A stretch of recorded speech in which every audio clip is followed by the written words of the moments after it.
This is a proper man in. You know what I mean? Proper man who don't talk shit, don't tell lies. He gives everybody his time. Give him a round of applause as our heavyweight champion of the world. Woo! Nice words from Joshua.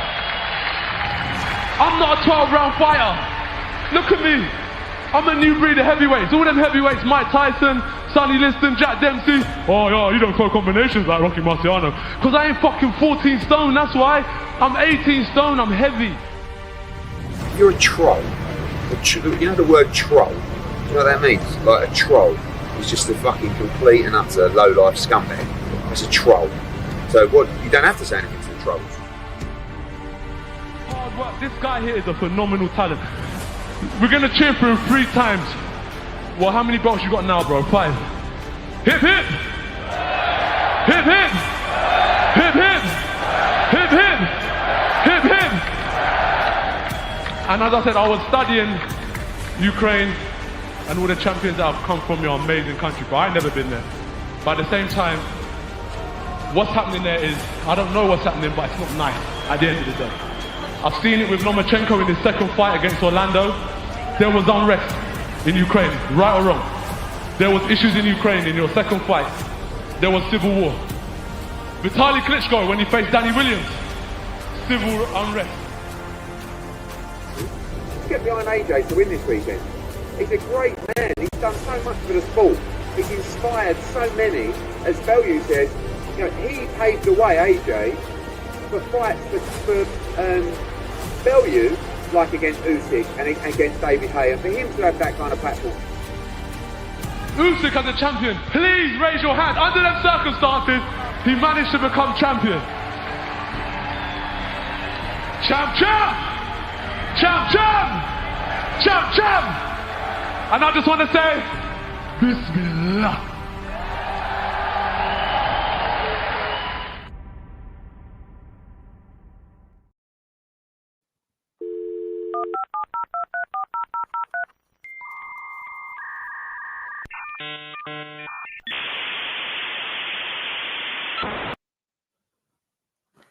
Well, hello everybody, and welcome to the 630th edition of the Boxing Asylum Nuthouse podcast. I'm your host, Steve Wellings, and joining me on the call, we have Justin, Des, and James. Matty and the lads go live on YouTube from 8 o'clock every Sunday evening. The ad-free Patreon RSS feed updates shortly after the show concludes. Hello to everyone listening through the week on Apple Podcasts, Spotify, and Sports Social. Don't forget to leave a review on the podcast player of your choice. Don't forget that the entire year of 2025 and the month of August, nothing less than 5 stars is acceptable. Welcome to everybody in the chat. I can see it filling up nicely. Matty's having a week off and I have took over. It's going to be like the last days of Caligula tonight. We'll do our best, the best that we possibly can. A few Bellew the weeks later, I've gathered them together for you. Don't worry about that. We'll talk about next week's action as well once I actually go over to BoxRec and discover what is on next week. We shall see. Let's start off in Riyadh though, shall we? A bit of a Riyadh rumble. Who is going to be the next big thing in the heavyweight division? I thought it was going to be Dillian Whyte. How wrong I was. Justin, welcome to you, sir. Dillian Whyte, he was there in body, just about. He calls himself the body snatcher, not the baby snatcher. He's the body snatcher. But Moses Itauma, Justin, was presented with a bit of a corpse last night, I thought. Definitely. You knew the writing was on the wall when all they kept talking about was Dillian Whyte. What was it? He's the best shape he's been in 10 years. He's taking it serious. He's got who gives a shit? We all knew what was going to happen. I'll give DAZN this. They're full of crap. They lie. They do whatever. But they did everything they could to try to make people think that was actually going to be a fight. And Dillian Whyte had nothing. He has nothing left. 3-4 years ago, he didn't have much left. So everybody knew what this was. As far as Itauma goes, does it answer any questions? No. Because he should be blowing away. I mean, Dillian Whyte is not a top 20 heavyweight anymore, so he should be just destroying Dillian Whyte. I think the only surprise you would say is that I guess we all kind of thought Dillian Whyte would hang on for a little bit more than a round.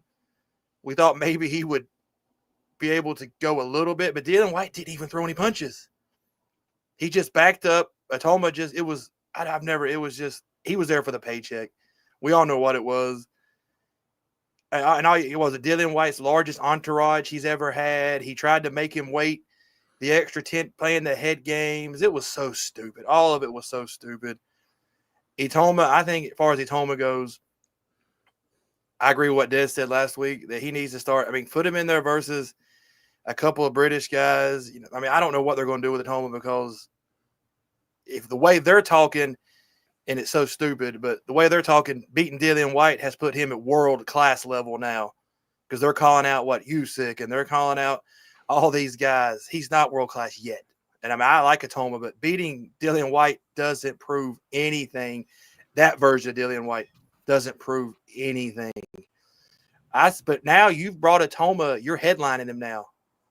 You've brought him to the point now he can't really go too far down. He has to kind of stay at this level. So now you're looking at, is he going to fight a Zhang? Is he going to – I mean, he's at that level now. You can't drop him down to fight a – well, we'll talk about Adeleye later. You can't drop him down. I mean, Hergovich, I can see that fight happening. I mean, that's where he's at now. He has to fight this level. But, yeah, Dillian Whyte, that was so stupid.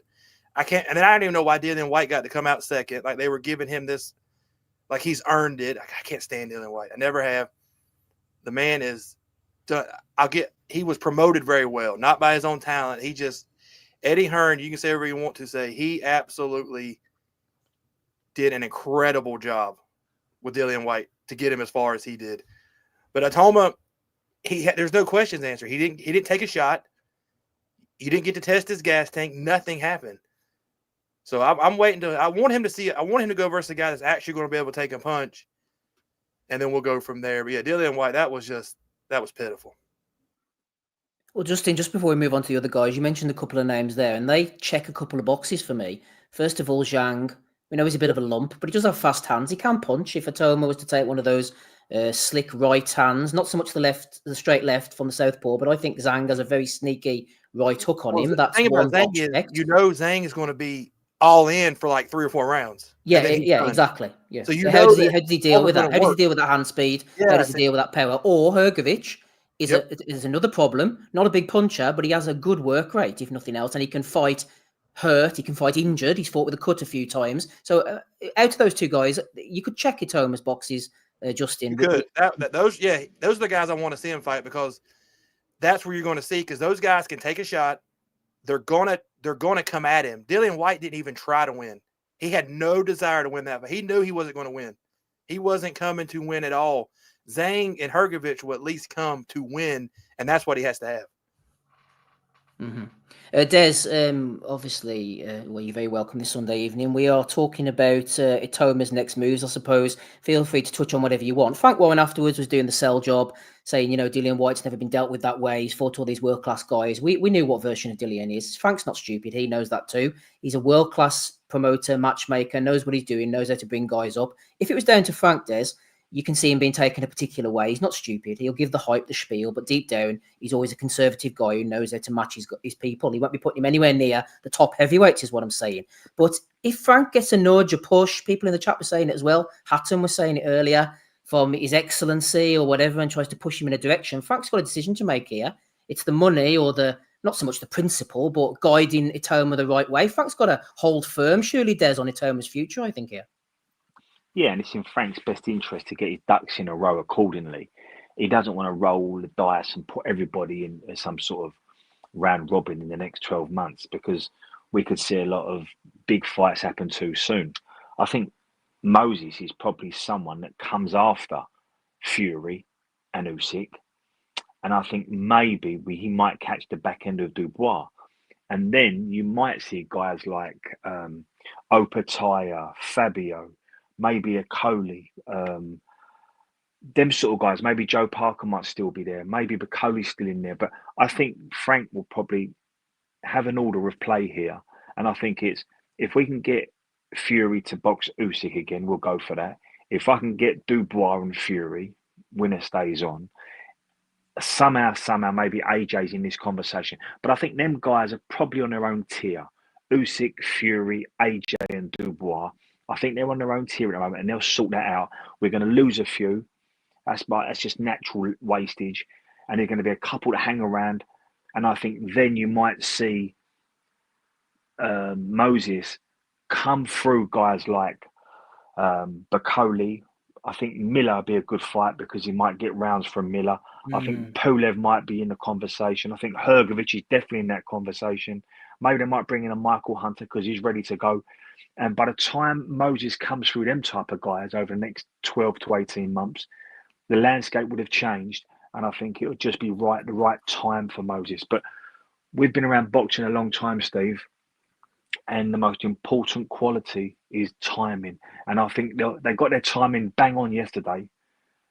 And they'll get their timing right for the next 2 or 3 moves from Moses. They won't be rushing him. And you can forget about an Usyk fight or a Dubois fight. He trains in the same gym as AJ. They've got the same trainer. So strike that one off. And I don't think Frank will put Fury with Moses just yet. I think he's the tier underneath them guys. Yeah, absolutely. No, you got to be realistic, and that's right, Des. And we've had this conversation before as well, and I've mentioned it myself. And as encouraged as I am by Automa, I can't believe he's only 20 years old, to be honest. But he does speak really well. He is a likable guy, and he has all the attributes. And that's why we said in the chat beforehand last night, I just felt that he's just going to be far too fast of hand for White. By the time he's got to White won't be able to react. White wasn't a reactive puncher in his heyday, and he's way past that now, weight loss or no weight loss. He's been very inactive. The guys he has fought have been, we've seen Tete in Gibraltar, we've seen Christian Hammer over in Ireland and that, but Itauma just reaches the target so quickly. There's so much to like about him. But Des, as we've seen in the past, there's a lot to like about a lot of guys who've been nailed on until we see them hit on the chin, until we see them taken into deep water, which is why a Caballel, for example, nobody's mentioning him. Nobody on this call's mentioned him. Some guys online did, I noticed, but that is a complete non-runner. There's no way they're going to put that. He's completely high risk, no reward, dangerous body puncher, good jab, moves really well. There's no point in that fight. He doesn't tick any boxes for a matchmaker, I don't think, but for ticking boxes, Des, Itauma has to pass those tests. And the main one for me is getting the rounds. It's so simple, but you've got to know what you like, how you feel. 8th round, 9th round, 10th round, 11th round. You can't know that until you felt it yourself, as you know.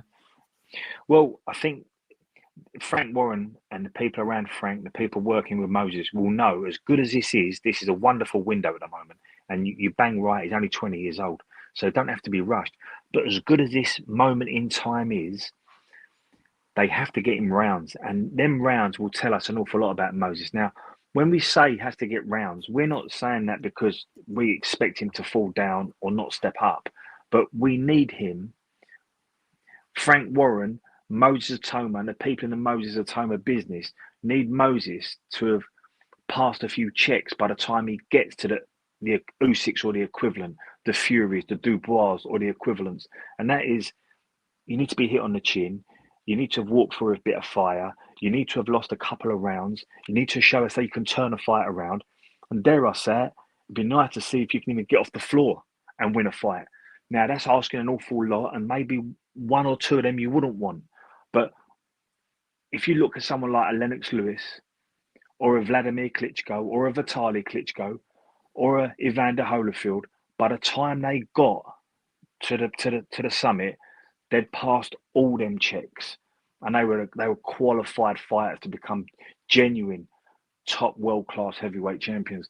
So Moses at the moment, the hardest part now will be getting him rounds.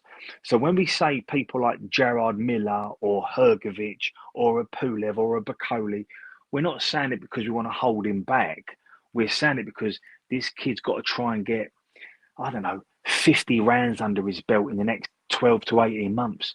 And we've seen in his last 12 fights, that's really hard to achieve. The kid can punch. He's got really fast hands. He's a great judger of distance. His time is really good. There's so much to like about this 20-year-old fighter, but we have to get him rounds before we start talking about the Usyks and the Furies and the Dubois or the equivalents at the time. Mm-hmm. Absolutely. James, good evening. You're very welcome. Good to be on the call with you, sir, once again.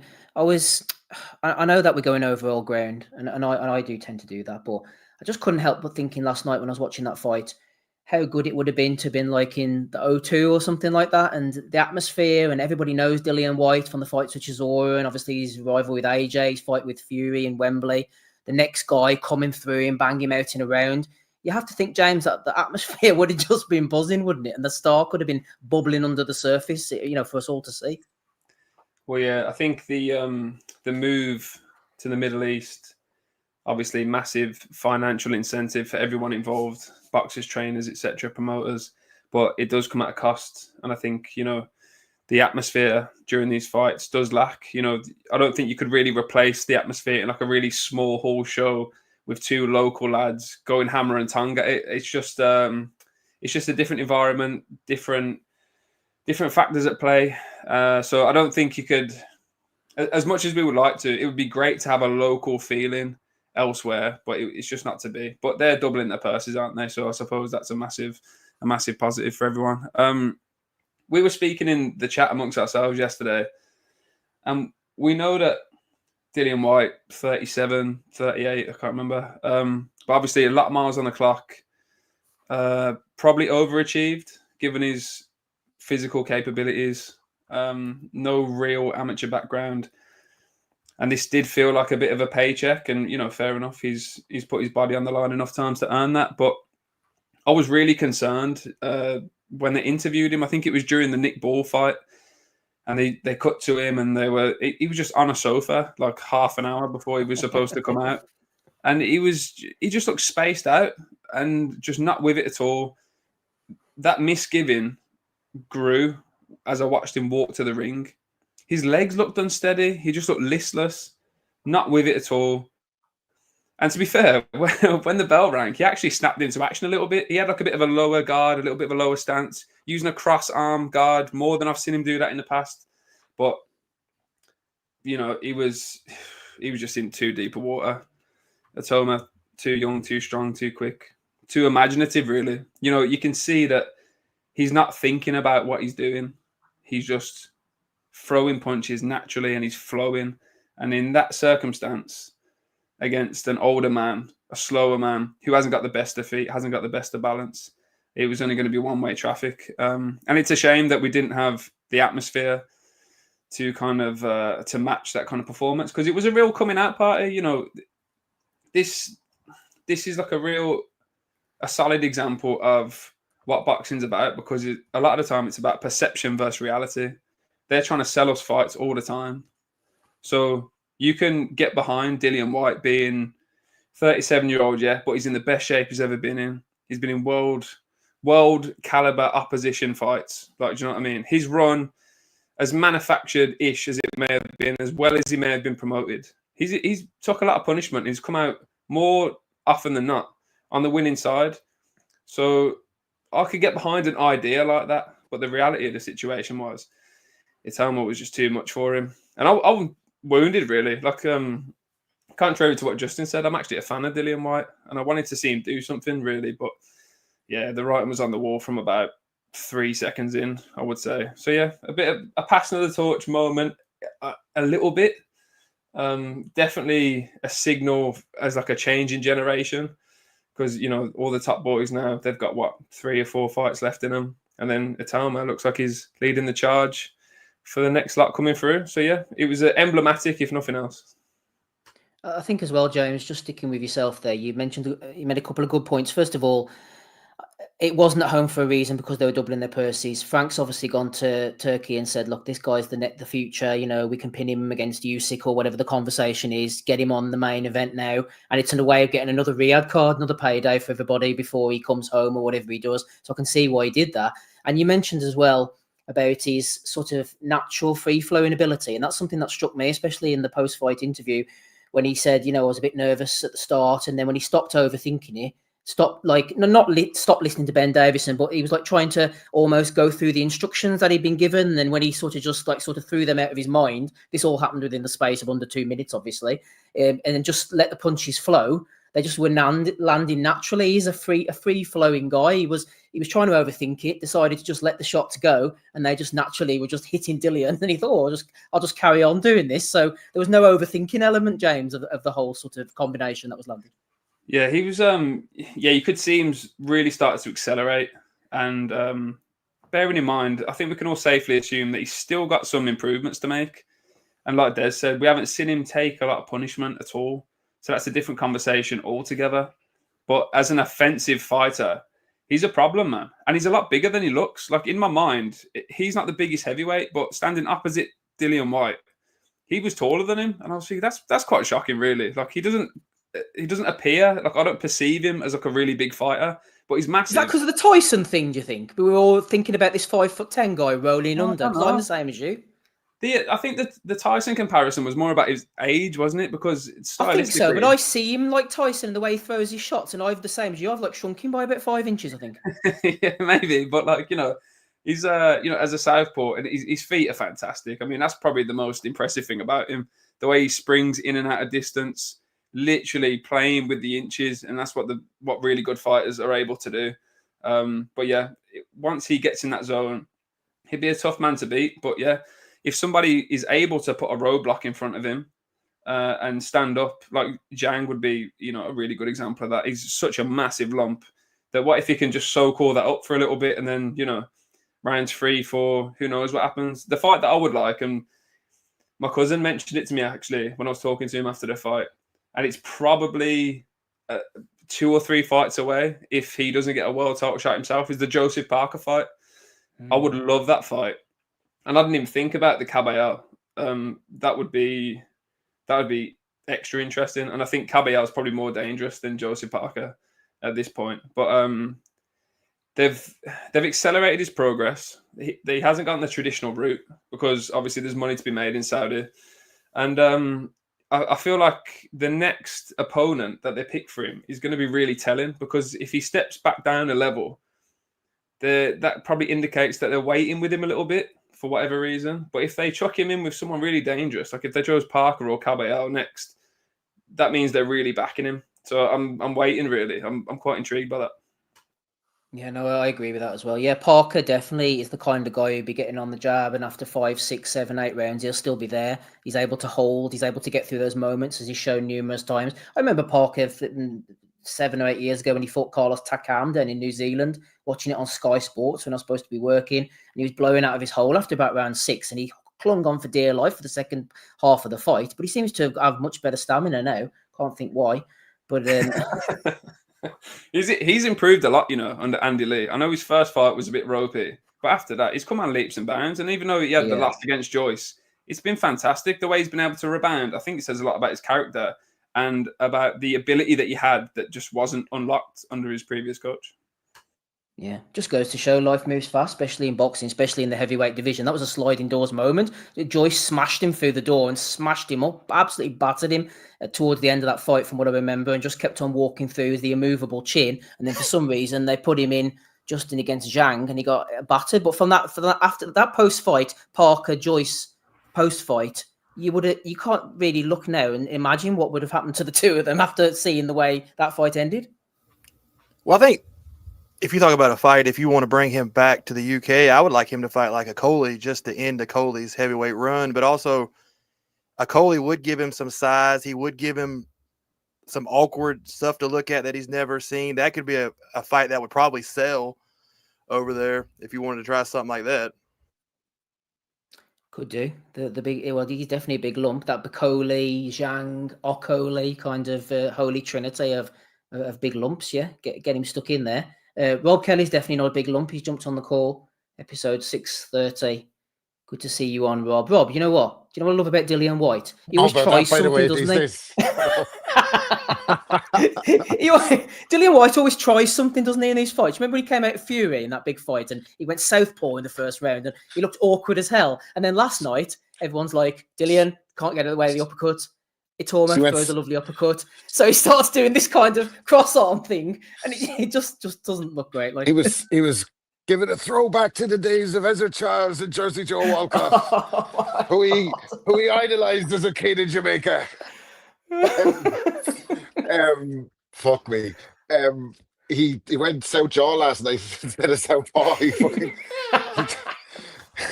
He turned his. I said last week on the pod that I thought this would look like George Foreman versus Joe Fraser, which is the only time you're going to get a comparison between Dillian Whyte and Joe Fraser. But fuck me, man. Like even last night, I was looking like that.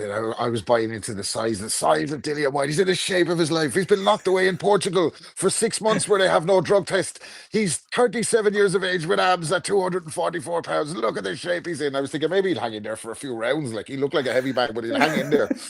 But the first jab he got, he turned his head away, and I said, "Oh Jesus Christ, what the fuck is happening here?" Atoma's scary, man, isn't he? Aside from the fucking whole and like Bean was on one last night, wasn't he? Where Oh, is the what did he God. say? Where is the howl that we've learned to love so much? I was like, who's learned to love that? Who was that? Um, a swashbuckling gladiator. I was like, he looks petrified, scared to death on the way to Don't the get me ring. started on him. Yeah. Oh, Fuck. man. He's a swashbuckling gladiator. I was like, he's terrified. It's like they're fucking pushing him into the ring here. Like he knows what's coming. A great servant of British boxing. He's been flipping popped about 3 times. Yeah, stalwart of the PED world. Um, aside from all that, I thought the Saudis were trying to play down the old public executions, but apparently not. Like, because we had one last night. Fuck me, poor Dillian White. Like, in fairness to him, there was nothing he could do. He knew it.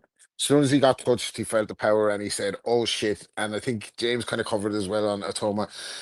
How refreshing is it to see a big young heavyweight come through and he's just loose with his hands? Like he's not a plodder, he's not a one punch fucking knockout artist, he's not just killing fellas with size. Usyk obviously is the goods and he's fucking master boxer, but this guy's more of a shooter, like, and he has the power to go with it. He can turn the lights out any time. Usyk is going to grind you down, beat you over time. He's going to fucking his will is going to be stronger. His skill set's going to be better, but he's not necessarily hasn't got that KO power up at heavyweight. This fella's fucking scary, man. A scary big man, like, and he just looks so good. Like he fights like a middleweight. Like he's dropping the. He's so clever in that. Like he goes down with the lead jab to bring the hand down. Even in the short time we saw him last night, that couple of seconds that we saw him, he did so much good shit. Like he got White hurt with the temple shot, took a step back. He didn't jump in and smother his work. He took a step back, had a look at him, went down to the body, really mean, back up to the head, and he did that Eastern European trick of just pulling the glove out of the way to land. That knockout shot was scary. If you look at that in slow motion, what he did there, he's just in complete control. It's like he looked like he was playing a video game and he's on like the fucking your man's on the play fella he's playing against is on the easiest setting. Like it was like Tekken 2 in there last night. Poor White. Like, well, I hope he got handsomely rewarded for that vicious beatdown that lasted 90 seconds. And that's it for him. Like he'll retire on a big bag of money like Scrooge McDuck. You know, we said it countless times. You don't have to keep giving Dillian White his flowers. He didn't come from Team GB. He came from Jamaica to fucking kickboxing, finessed his way into boxing, threw a few tables over, and all of a sudden became a pay-per-view attraction under the Eddie Hearn regime and a constant anti-Anthony Joshua, wasn't he? Like he was the anti-Joshua for a while there, like, and he was always in the mix to sell himself for big fights. He overachieved in the sport for a fella of his ability without question, and made a shit ton of money. So good luck to him. I don't want to fucking see him again, and I want to see Automa do this to all the gatekeepers that I don't want to see again. Hergovich, let him have him. Caballel, let him have him. Parker, let him have him. Let him fucking have these guys now. He's good enough to beat all of them. Right, he's still early doors. Someone might fiddle him around and fucking cause an upset, but we'll get the rematch and he'll win that. Like he's that good. Let's see him. You know, Usyk, Fury, AJ, and Fury and Wilder held up the heavyweight division for fucking 5-6 years without fighting each other, all of them. Like, do you know that way? We never saw these guys fight in the prime. It ended up having Usyk to come in and clean the division up because there was a Mexican standoff for 5 years between the two biggest stars in the sport. I don't see that coming with it. I don't see that with Automa. Like I see him taking all comers. We don't have that kind of protect the commodity at all costs factor in there with His Excellency at the helm. We don't seem to have that kind of those obstacles there for making big fights. So if Automa happens to lose along the way, so what? Like he'd be back, but let's fucking see him. Like because you'd watch him anytime, man. He was fucking unbelievable, frightening. But anyway, yeah, that was my takeaway. No, you're absolutely right, Rob. I was going to say it's almost interesting now to, while not crowning him as such, to look across the sport of boxing and trying to identify maybe future sort of rivalries for him even. Yeah, I saw Andy Lee was talking about there's some good kid from New Zealand or Australia or something. I think he's Maori background or something. I can't think of his name, but he said he's the only one that he sees rivaling him down the line in the future. Like, but we'll have to see. But he'll still have to get rid of all the guys that are in his path. But yeah, he looks shocking. The only negative is for him. Ben Davison, isn't he? You have to see fucking greasy head Ben Davison every time he's fucking popping up now. Like, The zip down tracksuit top, Rob. You're not a fan? well, if it was on me, maybe, but not on Ben Davison. You know that way. I tell you what, Jokes though, you were aside, though, fair mentioning. play to him. Seriously, though, Rob, you just quickly before we move on to the rest of the boys, you were mentioning about Dillian White there. To be fair to Hearn, like, he played a blinder with White with all them pay-per-views. And do you remember the whole business about before he fought Fury? Wasn't it the 1,000 Days and the WBC and Wilder was running scared? Just all coming back to me whenever you were talking there. They played a promotional He's had blinder like with him, didn't they? 7 or 8 pay-per-views, I think, Dillian White is headlined or co-headlined. Like, that's some going for Dillian White. Like, you know what I mean? Yeah. Think about the great fighters that went that didn't get one pay-per-view or maybe had one pay-per-view. Like, this fella fucking was rolling it out. Like, so it was mutual. Him and Eddie weren't like ever locked in together. It was a kind of rolling contract. And Dillian White was a shrewd operator and he knew how to sell a fight. Like, and he did provide great entertainment value as well as multiple failed tests throughout the years. But fucking, they're all at it, aren't they? Like, let's not fucking judge them too hard for that. Allegedly, Oscar Rivas failed a test, so. Hasn't fought since. Fair play. Good old Oscar. Justin, a few names been thrown in the chat there. Justice Hooney has been thrown out there. He's a big old lump, and he gave Wardley a bit of a boxing lesson for 8 or 9 rounds before he got Is he a iced. real guy, or I just thought he was someone that we just said his name on the pod? Is he real? Yeah. Is he a real fella, Justice Hooney? I think he exists. So there's a shit ton of guys he could fight. There's like 5 or 10 guys that you wouldn't mind him fighting. So they have a lot of ways to go. It's not like there's not bodies they can throw him in there versus. And I think he would knock out Hooney. I would say if Wardley keeps winning, that's definitely a fight. If they want to make a lot of money, that'll sell. I mean, that's the good thing about him. He's young, and I wouldn't say there's great heavyweights out there, but there's enough half decent heavyweights that he could go in against that you're not going to be like, oh, who's this guy? I mean, there's people for him to fight, and I think, Frank, they're not going to – yeah, there's guys. I mean, Hergovich, Zhang, Hooney, he could fight Wardley. He could fight Reakpour. He could fight Okoli. He could fight – what's the South African dude that basically beat Dubois in a way, but they had the long cam. Franz Botha. Yeah, there's – yeah. Hey, I'll make the point right now. If you've seen both on Instagram – in a street fight, he would give anybody a fight. But he's a pain in the arse, he is. You see on LinkedIn, every time I post anything, he puts a spam comment below trying to get back to his gym or something.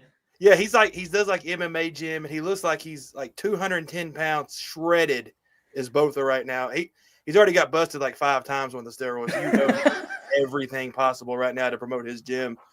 But he's crazy enough he would do it. I mean, there's just too many guys that they can.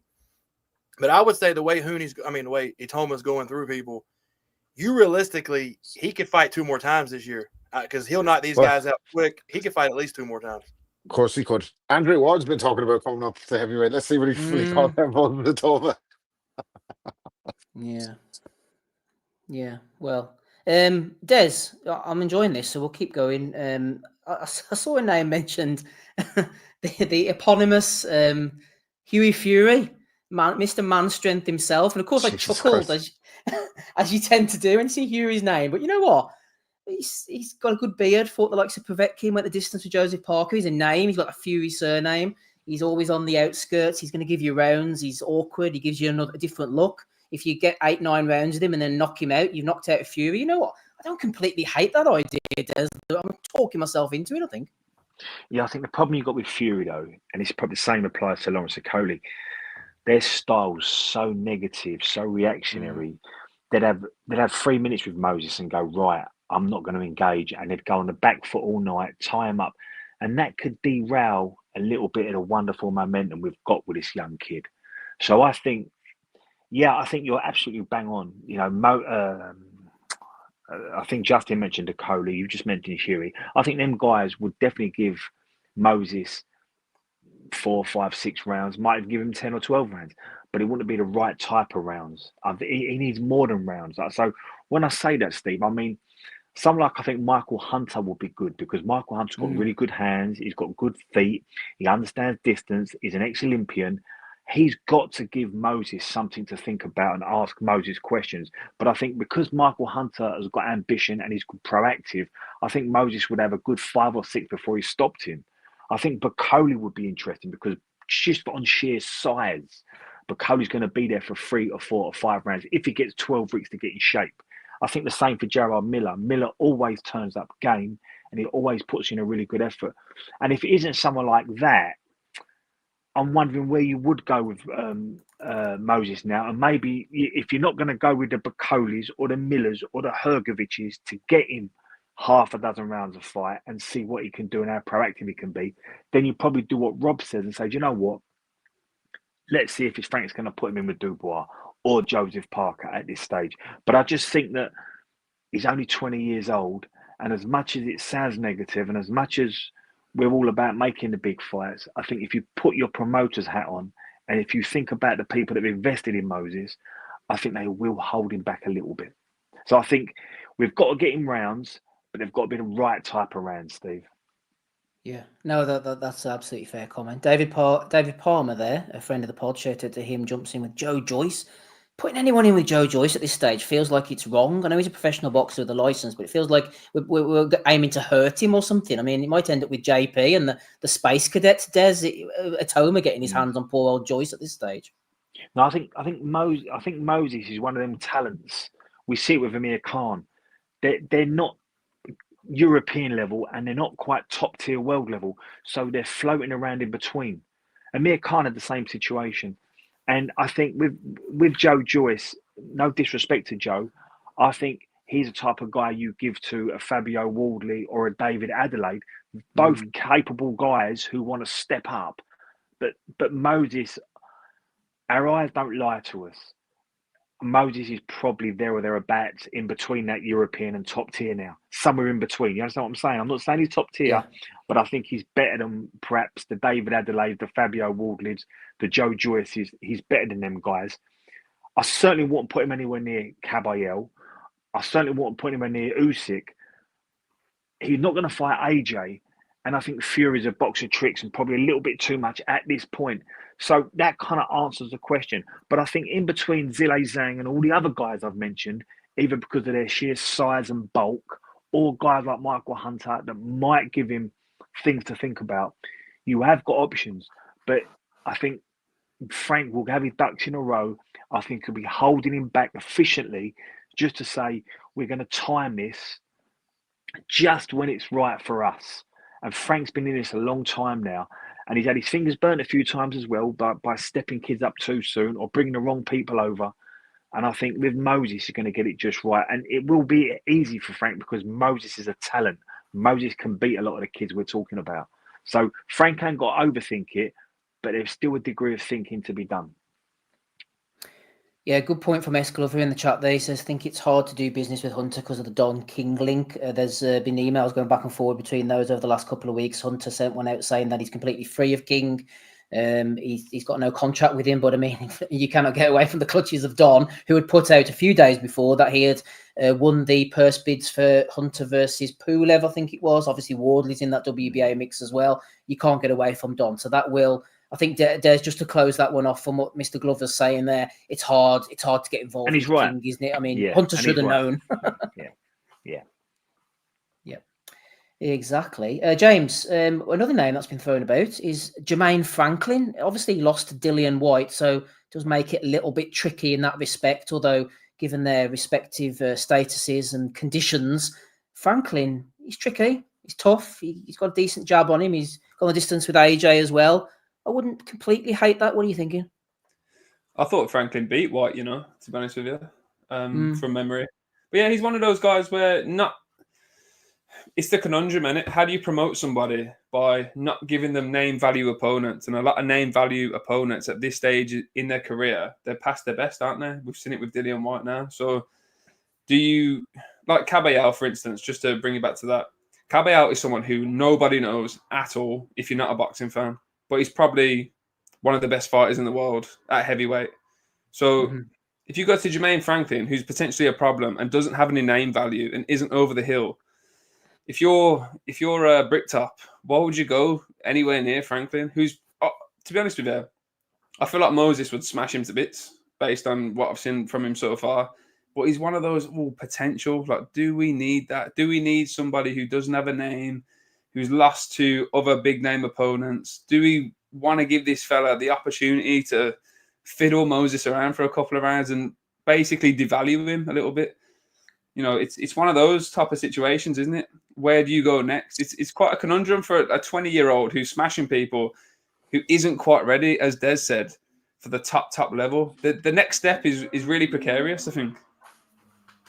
I think it's going. I don't know why. I think it's going to be underwhelming. I think when the name comes, I don't think it's going to be Fujimoto levels, but I think people are going to be a bit like, ugh, like not a Balogun, obviously, because he's already gone through him. But I think it might be somebody like that, maybe a Wallin, or I just don't know.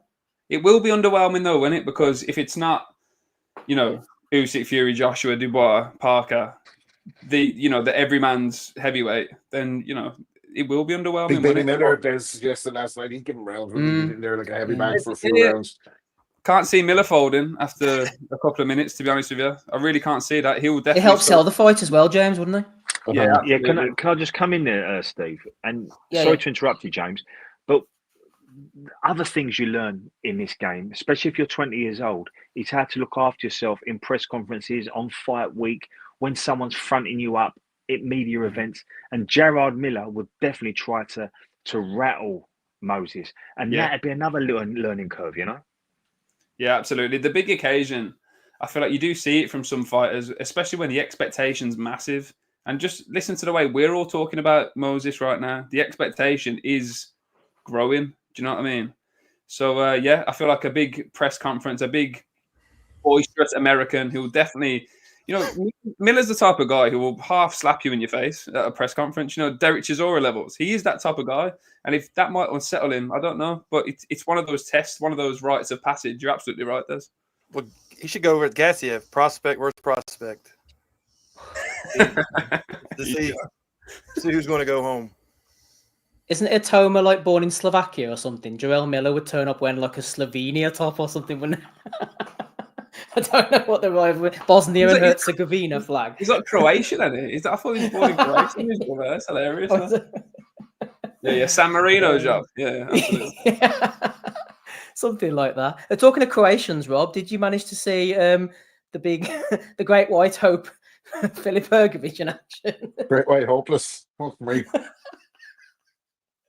Oh, did you manage to catch him? What did you think? Me? Yeah. Yeah, I watched it. Like I was saying last week, I think Hergovich, I hate his style. It's not that I hate him, like, but I just he's been around for like 6-7 years is Hergovich going to be next for Fury? Is he going to be next for Usyk? Is he going to be next for... And every time he's next, he just fucking either grinds out a result or he just looks shit at all times, is what I'm saying. He's bad on He's not very good, is he? Let's be honest. Yeah. Big plotter. He has a good fucking chin. He can punch a bit. He's got no dynamism. He's got no head movement. He doesn't really go upstairs, downstairs. Like, he's fucking got so much. He's so basic. Like, he's such a basic model, just big lump. And I'm sick of seeing him, but ended up fucking providing the highlight of the night, basically, in terms of entertainment last night. Like, I thought it was a bit early for Adeleye. Maybe the odds on Adeleye getting the KO was worth sticking a few quid on, but I don't know if Adeleye believes. I think he has a bit of a problem with self-belief. I think he hasn't been matched greatly up until this point, and it was like I thought he was lying down actually in that round when in the 8th. I thought he was going to jack it, but he actually turned it on his head and got back into it. But other than that, that was entertainment value. Other than that, it's painful watching Big Hergovich, isn't it? Like, it's just the same shit over and over. Like, and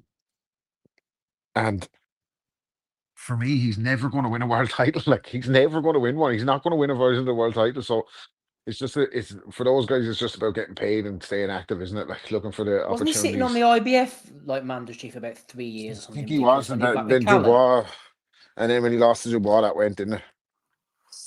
Wasn't that what gave Dubois his fucking open the door for Dubois?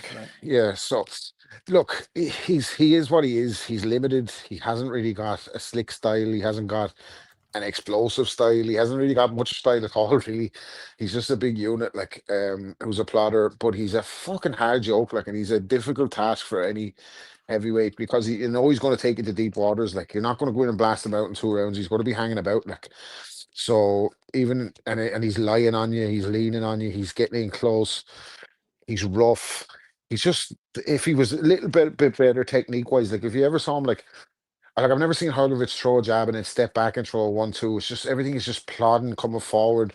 There's no science to it, like and maybe he just doesn't have that. Like, he relies on his physical attributes, but um Andy Lee said yeah. that, didn't he, about his feet, like the way he positions his feet, he's always going to be falling in. Yeah, that like we've been saying about this for years on here. Like, this guy, he's not a pod favorite, put it that way. Filip Hergovich, and he's big broody lad, isn't he? The Croatians are a bit like that, like a bit moody, like. But yeah, look, it was an entertaining fight, and like, there's nothing wrong with those fights either. That guy's not going to win a world title. Adelaide would have had aspirations of winning one.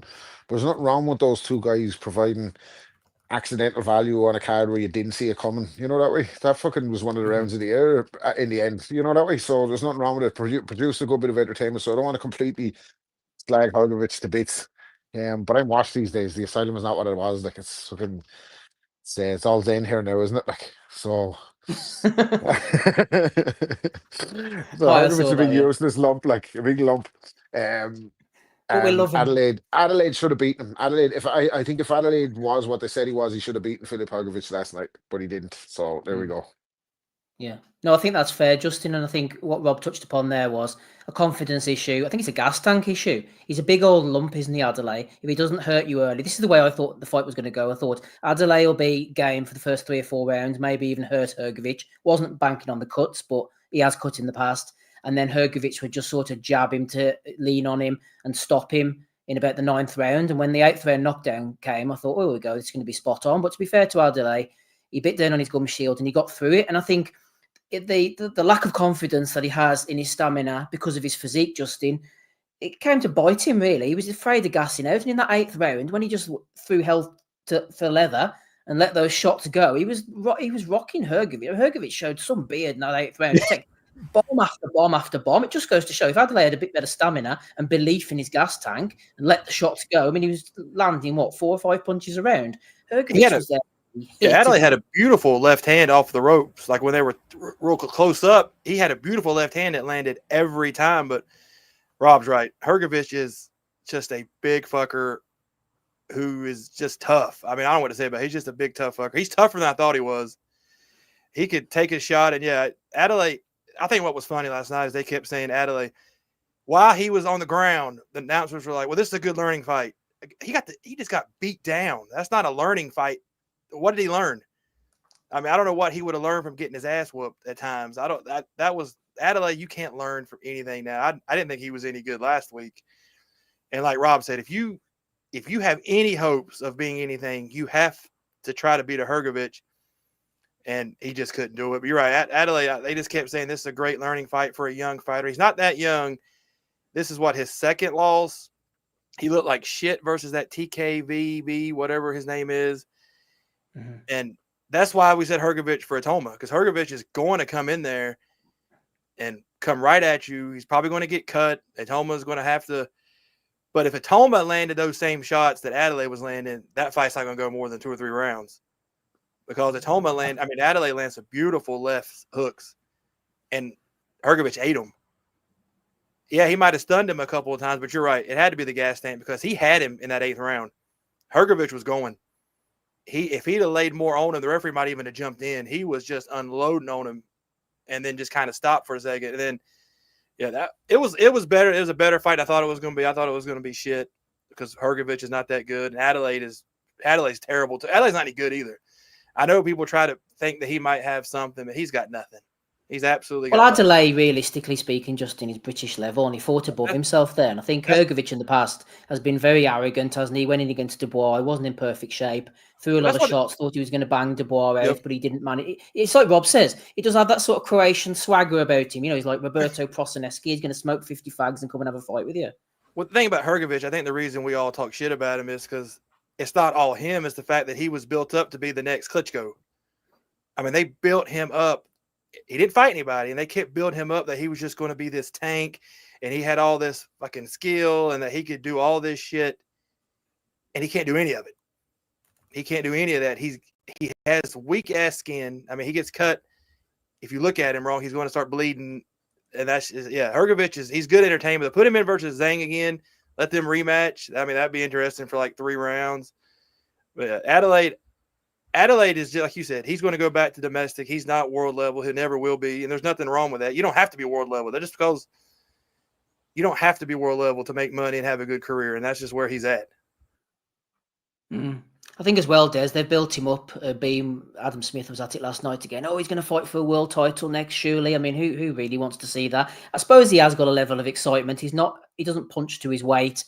But there is the natural sort of lazy Klitschko comparisons with him being an Eastern European fighter. But we forget at that time when Klitschko was reigning, there was a whole load of sort of Klitschko clones, your Dimitrenkos, your Taras Bidenkos, your Vladimir Virtuses over in Germany fighting that same style without the same sort of mobility and success as Klitschko. And it seems to me that Hergovich, to keep it as niche as possible, he's a kind of Sultan Ibragimov, a Timur Ibragimov, as I said in the chat last night. He's going to come along, he's going to be chosen for a voluntary, or he's going to get himself into a mandatory position. He's not going to win. He'll probably give a good account to himself, get knocked out in 10 rounds, and off he goes.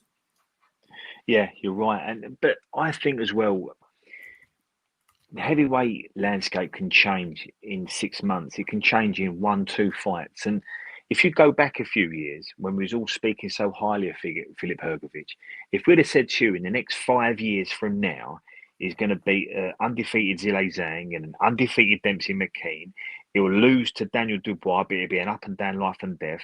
He'll beat a Joe Joyce. He'll beat a David Adeleye. You'd have thought, oh, he's on track. That's his pathway. He ain't doing nothing wrong.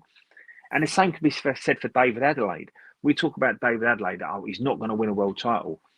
But I come from an era where British heavyweights didn't generally win heavyweight titles. This is a new phenomenon of our guys winning world titles. Because if you go back to Henry Cooper and the wonderful Gary Mason, they didn't win world titles. Danny Williams never won a world title. Chisora and White have never won world titles. Frank Brewer only just nicked one at the end. Yeah, good point, So heavyweights in Britain don't need to win world titles to be household names, to earn money, to be effective, and to play a part. And Derek Chisora and Dillian White more recently have proven that more than ever before. I actually think there's value in both of them kids last night. How good they're going to be? Well, they're not going to be better than Alexander Usyk, Tyson Fury. They don't beat Daniel Dubois, and they're probably not going to beat Moses Automa. But there's still legs in them kids. And last night was a kid at level 4 boxing a kid at level 3. Hergovich was just one step ahead of him. But the way David Adelaide boxed last night, he made fundamental errors in his strategy and his plan. He seemed to be reactive when really you should have been a lot more proactive. He kind of sat into a rhythm of letting Hergovich get his shots off. But what that done, it allowed Hergovich to set a pace and get into a really steady rhythm. Now Adelaide couldn't break it. And he found himself just operating in spots, but it wasn't enough. And if David Adelaide goes back and watches that fight last night or today, he's going to kick himself because he could have done more. But in a funny way, like Hergovich learned against Zhang, and he got away with that one, and like he definitely would have learned against Dubois, Adelaide would have learned an awful lot last night. Are these kids going to hit the heights of Alexander Usyk and Tyson Fury? Are they going to be, sort of riding alongside Moses Automa? Absolutely not. But I thought it was a fun fight. I thought both kids have a value and both kids have some weight in this division. But always remember this with heavyweights. You don't have to win a world title to have a value. Yeah.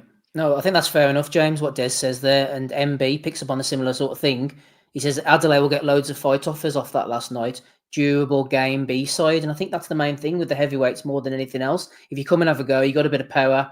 You provide those moments, which he did. He cut Hergovich. He rocked him. He got up off the canvas. He showed a number of elements to his game to suggest, James, that he can be brought back again for another go, if nothing else. And that's what he needed to do. If he wasn't going to win the fight, he needed to do something like that.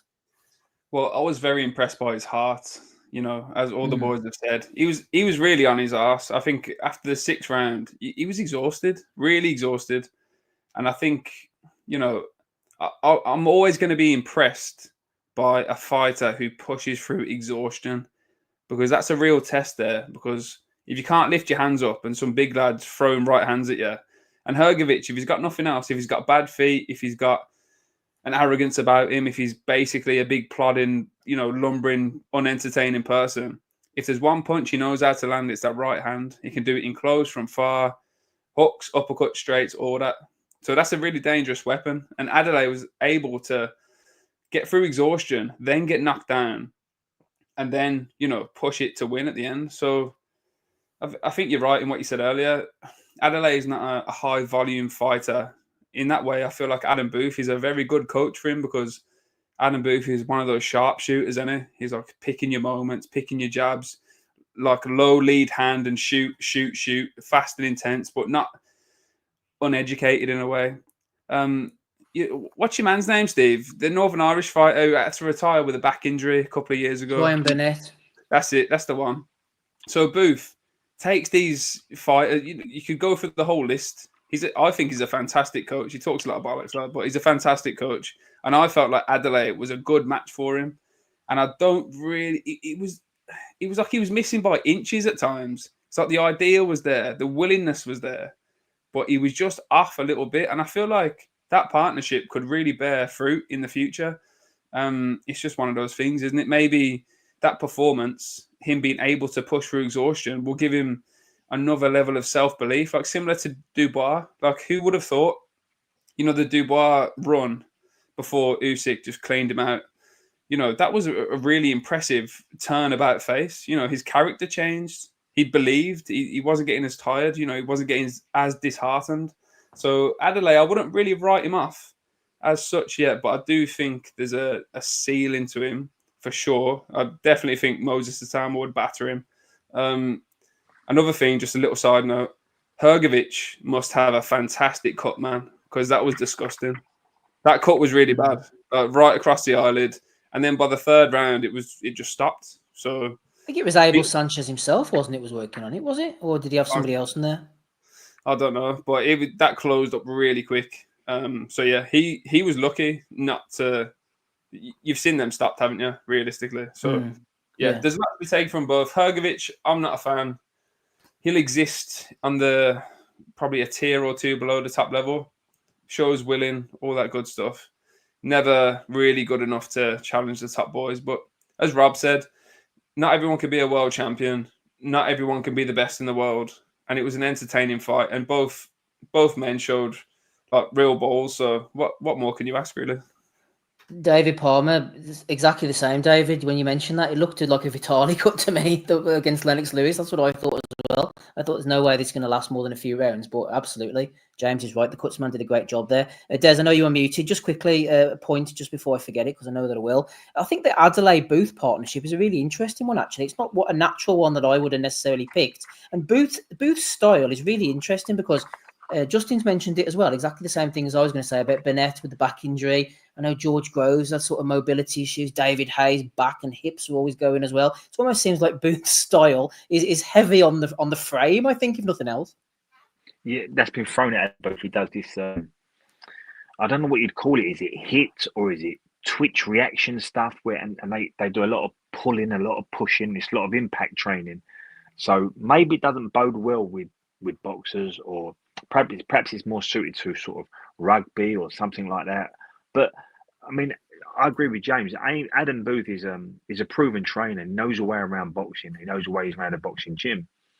The only thing I think they got it wrong last night was, and I don't know where it's come from, it might have been something that David Adeleye sat into, or it might be something they discussed, but they allowed Hergovich to get his shots off first. And I just think when you're young and you are seen as a guy that's got nothing to lose, I think David Adeleye should have got his shots off first last night. And he should have forced that pace. And he should have made Hergovich become the reactionary one. And he didn't do that. Why wasn't he forcing the pace, Des, do you think? I don't know. Because sometimes what can happen is Adeleye can think, I'm going to have a look at him. And what that does, that allows a really good fighter who's got a good IQ, because Hergovich has got those things. he can start dictating the pace.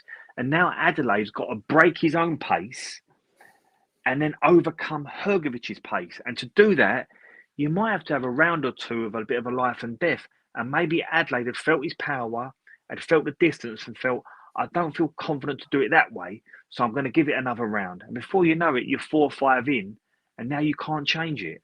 The handbrake's on and you can't turn it around. And I just think they got their tactics wrong. And there's an old saying, when that first bell goes, how the fighters start is how the fight's going to go. And that's what David Adelaide allowed to happen.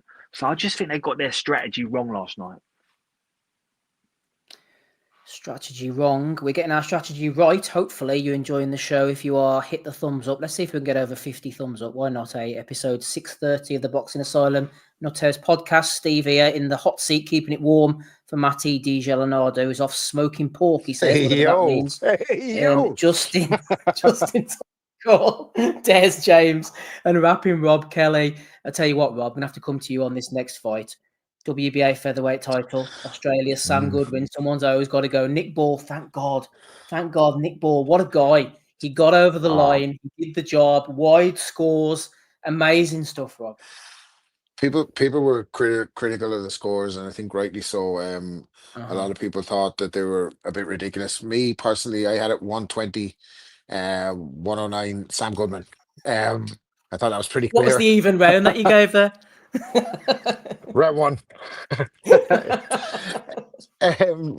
No, listen. Whoever that fucking whoever this is, right? Don't fucking leave me alone about this, right? I'm being asked by Steve Wellington my opinion on Nick Ball. You don't have to fucking come back to me 2 years' time telling me fucking, you know what I mean? We get it. He's your man. Listen, I thought he was okay. Sam Goodman, I thought fought better. I hadn't actually watched a full fight of his before. I thought he did better than expected. A lot of people, though, were touting the close fight. So I think Goodman's problem was he didn't have much pop. So he was landing pretty much at ease on Nick Ball, but he wasn't putting a dent in him. Whereas I think Ball's shots had much more power in him. He throws that kind of corkscrew style as he leans over to one side and he throws the uppercut from one side and then the overhand to follow it. So he has kind of left uppercut, right overhand, or whatever the variation is the other way around. I thought Goodman could feel hard done by the scorecard. Certainly, I thought it was a closer fight than fucking 118, 110 or whatever. But Goodman, no disgraces, undefeated fighter, came to fight. Ball, I think it takes a little bit of a while to get going, doesn't he? Like, and he doesn't look good in those early stage rounds where he's shipping shots. Seems to have a good beard on him. He seemed very disappointed in his own performance last night. There wasn't much atmosphere in the arena, so maybe there's a bit of that too. Good point. They're talking about Inoue for him.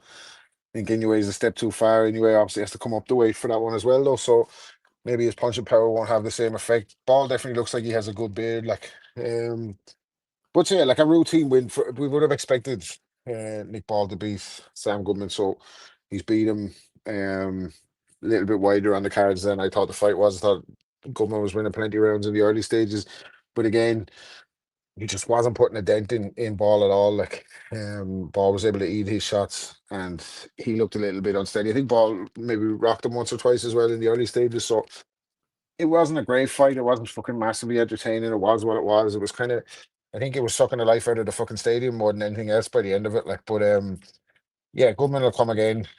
What's next for Nick Ball? These are the pressing questions we all want to know. Like. Yeah, Justin, I think Rob's right there. For Goodman, it seemed like he knew exactly what to do. He was capable of doing it. His jab was good. It was landing. He was able to move. The body shots were beautiful, really nice body shots. He was able to step back. I forgot that. I'm remiss for that. Yeah, his Goodman's left hooks to the body were all good. And just to comment on what one of the listeners said, yeah, you would wonder when somebody's going to time that when he leans over, because Ball does lean over to the side before he throws that uppercut, doesn't he? Like, so. And I think Goodman was going to the body, maybe because he's not much of a head puncher. He was going to the body to try and counter it at the same time. But anyway, sorry, go ahead. No, you're absolutely right, Rob. Exactly what Rob was saying there. Justin, Goodman, at times, he was able to step back, lean back, and let Ball do that explosive thing where he comes in and he was falling short. And Goodman was tagging him early, but he wasn't able to tag him late as he tired. But it just seemed to me, as simplistic as it is, it's just that lack of punching power, isn't it? I mean, if you had like a Ramirez in there, not Ramirez, what do you call the fellow who beat Ramirez, Espinoza in there or something with a bit of dig, long levers, able to step back, make ball miss, he would make him pay, you would imagine. I know I'll probably get hell for this, but I don't like Nick Ball. I never have. I don't. Put your Twitter out. Put your Twitter out there on public. Yeah, I don't think he's that great. I think he's there to be hit, and Rob summed it up. I said it last night too. If Goodman could punch it all, he would have won that fight. The fight was closer than the cards. I know one judge had it 120, 109, and it was just Ball is there to be hit. He's going to get found out. He's going to get unstuck. He's going to get laid out. And is he though, or is he one of those guys we're always going to think that he will, and he never does? He's coming because Goodman, I wouldn't say he hurt him, but he stunned him a few times. I mean, he stopped him in his tracks a few times. Inoue would rip his face right off, just would hurt him. I don't care going up in weight or not. Ball is, we've said this before, Ball is the exact perfect target for an Inoue who would just light him up like a Christmas tree. It wouldn't be. All his fans that love Nick Ball would be very disappointed after that fight because he would just get eaten alive. I don't know why they're calling for it. People like Rob said, that guy who's after him on Twitter. People, hey, you have your fighter. You love certain guys. I just don't think Nick Ball's that great. I think it's coming. I'll be happy when it happens, and then maybe we won't have to hear about Nick Ball as much. Maybe because I'm not British, I don't get behind all the British fighters. I guess it's different if you are over there. Last British world champion. Well, male, sorry. Yeah, if you love Nick Ball, that's great. I just don't see anything. Well, Automa's Irish, and he's big on ball as well. He loves a bit of ball. He does. He does. So I just think it's coming, and he's going to get flattened because his style is just head first. It's going to happen. I don't know when. I don't know why. Inoue is just a good paycheck for him. It's not a fight he can win. So, yeah, I don't have much else to say about Nick Ball. Judging there, sorry, Justin MB says about the judging very suspect, but I mean, let's be honest, it's a political. I'm not saying Ball didn't win the fight, but there's no way. There's no way Goodman was going to get out of there with that win. There's no way he was going to get that decision. I mean, but that's another fight. Well, I know we say this every freaking time. That's another fight that would have been great in Liverpool. The action back and forth. It would just these fights in Saudi Arabia are, I mean, we get to see good fights, but damn, there's just, I think it was funny last night. I was noticing. Justin, are you trying to say that Nick Ball was disingenuous when he said Saudi Arabia is his second home? Are you trying to say that?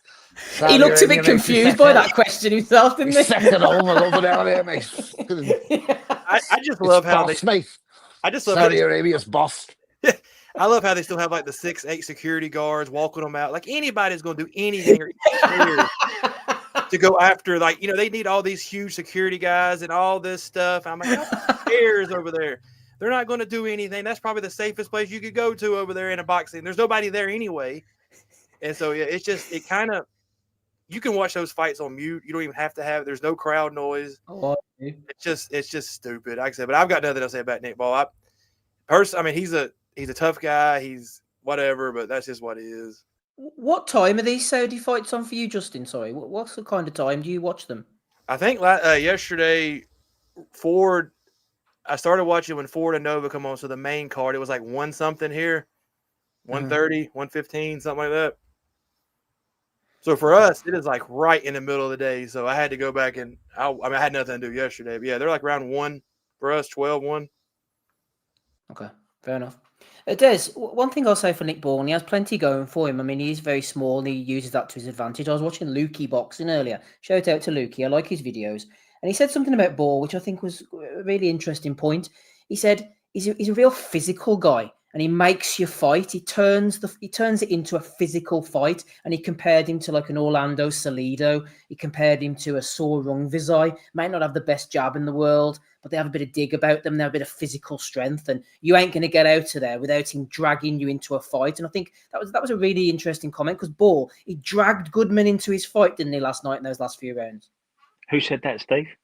It was Lukey Boxing on YouTube, who I watch in the morning after fights. Yeah, he's nailed it. He's right. He's a very physical guy, Ball, and I think that's probably tells an awful lot about the Nick Ball story over the last 3 years.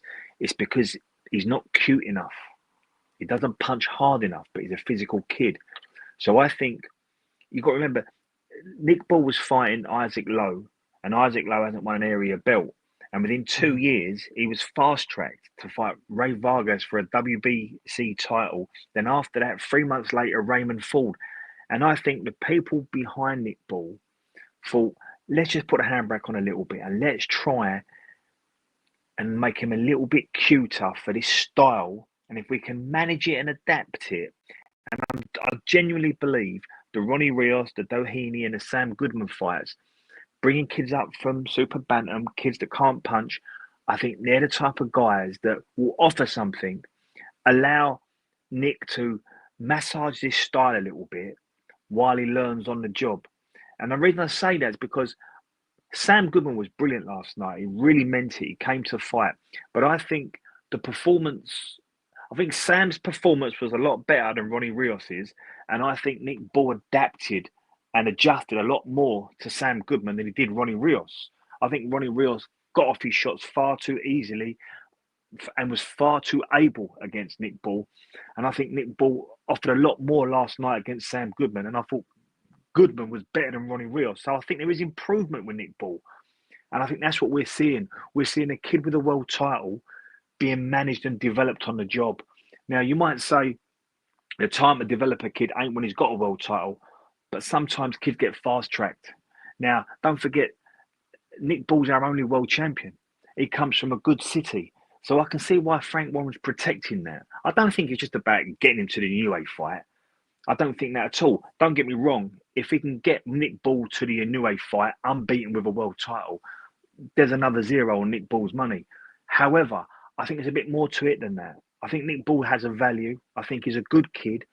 I think he can sell a ticket. I think he's got a really good fan-friendly television style. But I do think he has to be managed. And I think the Raymond Ford, the Vargas, and the Dog Bay fights, one after the other, probably encourage the people behind Nick Ball to put a handbrake on a little bit. Going back to Lukey's point, Steve, that he's very physical, but he's not a puncher. He's not big at the weight. And against the top kids, he will get fanned out. I actually thought Goodman was really good value last night. It reminded me a lot of Colin Lyons in his motor skills. He had great feet. He was reactive, but also proactive in spots. So his feet were his first line of defense. He was keeping the right distance, but he was also trying to get his shots off first. I think someone in the Sam Goodman team must have worked on the theory that Nick's going to keep coming. So invest in that body early. And his body work was fantastic. I left hook to the body. One, it was a really good shot. And two, Nick held it really well. I thought going into the 8th round, there was nothing in the two kids.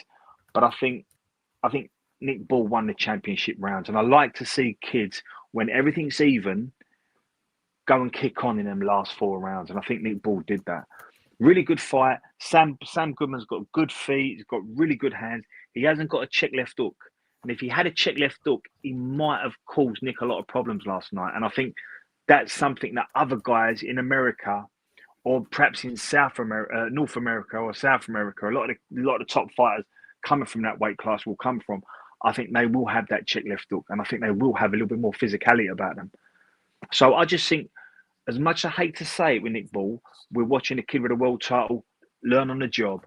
I think that's what we are doing. And it was a good fight last night. Both kids did really well. It was great value for money. And I'd like to see both of them again. If not fight each other, I'd like to see them both in separate fights because they were both really good last night. I've just traced back my disdain for Nick Ball to the accumulator that I had on the night he fought Ray Ford, and he didn't had Ray Ford for the decision and didn't get it. I thought he won that one. I thought Ford won that. I thought Ford won that fight, and Raymond Ford's a real talent. And if you go back 3 months before that, he had a hard one against Vargas, and before that, he got tagged a lot against Dog Bay. So I think them 3 fights were quite defining for Nick Ball, which is why we've had Ronnie Rios, Doheny, and Sam Goodman. But I must stress, Sam was brilliant last night. He really wanted to win. He meant it, and he was there till the end. And his feet were fantastic. He was getting his shots off first. But last night was just about size and pop. And Sam didn't quite have enough of that physicality and didn't have the punch to put a dent in Nick Ball. But I think Nick Ball's performance against Sam Goodman was improved and more improved than the one against Ronnie Rios. And I thought Goodman was a lot better version than Ronnie Rios. Yeah, no, Goodman was excellent. He was, and shout out to Colin Lyons, fantastic reference there. We'll be talking about Raymond Ford, who was mentioned very shortly. James, onto Ball, and I suppose the wider featherweight division. Frank Warren was after saying they're looking for unifications, which naturally they would do. If you look across the featherweight division, other divisions might be like this as well, but it just occurred to me that the sort of differentiation between the top fighters and their styles. There's so many different contrasting styles. You got Ball, he's that 5'2" pocket rocket who gets in and throws those big shots. Then you've got Rafael Espinosa. Imagine if those two fought sizing up across the ring. He's that big, tall, really thin guy for the weight, long levers. Then you've got your Fultons, your Carringtons. I know he's not a world champion. Elijah Pierce's, Aleem's, the sort of that's very fast-handed guys. Luis Neri's there as a puncher. Figueroa as the Espinosa type style. Angelo Leo would be an interesting fight for Ball, I think, given the fact he can land the left hook. Rabezi Ramirez, I don't think he'll fight again. But again, he has another very, very interesting style with the southpaw, throws the left hand over the top. There's real potential, I think, for some real opposites attract matchups to be made, is what I'm saying, James, if they could get these guys together. Well, out of all those names you just mentioned, I think Carrington and Leo would do Nick Ball some real damage. I think those two boys would smash him up.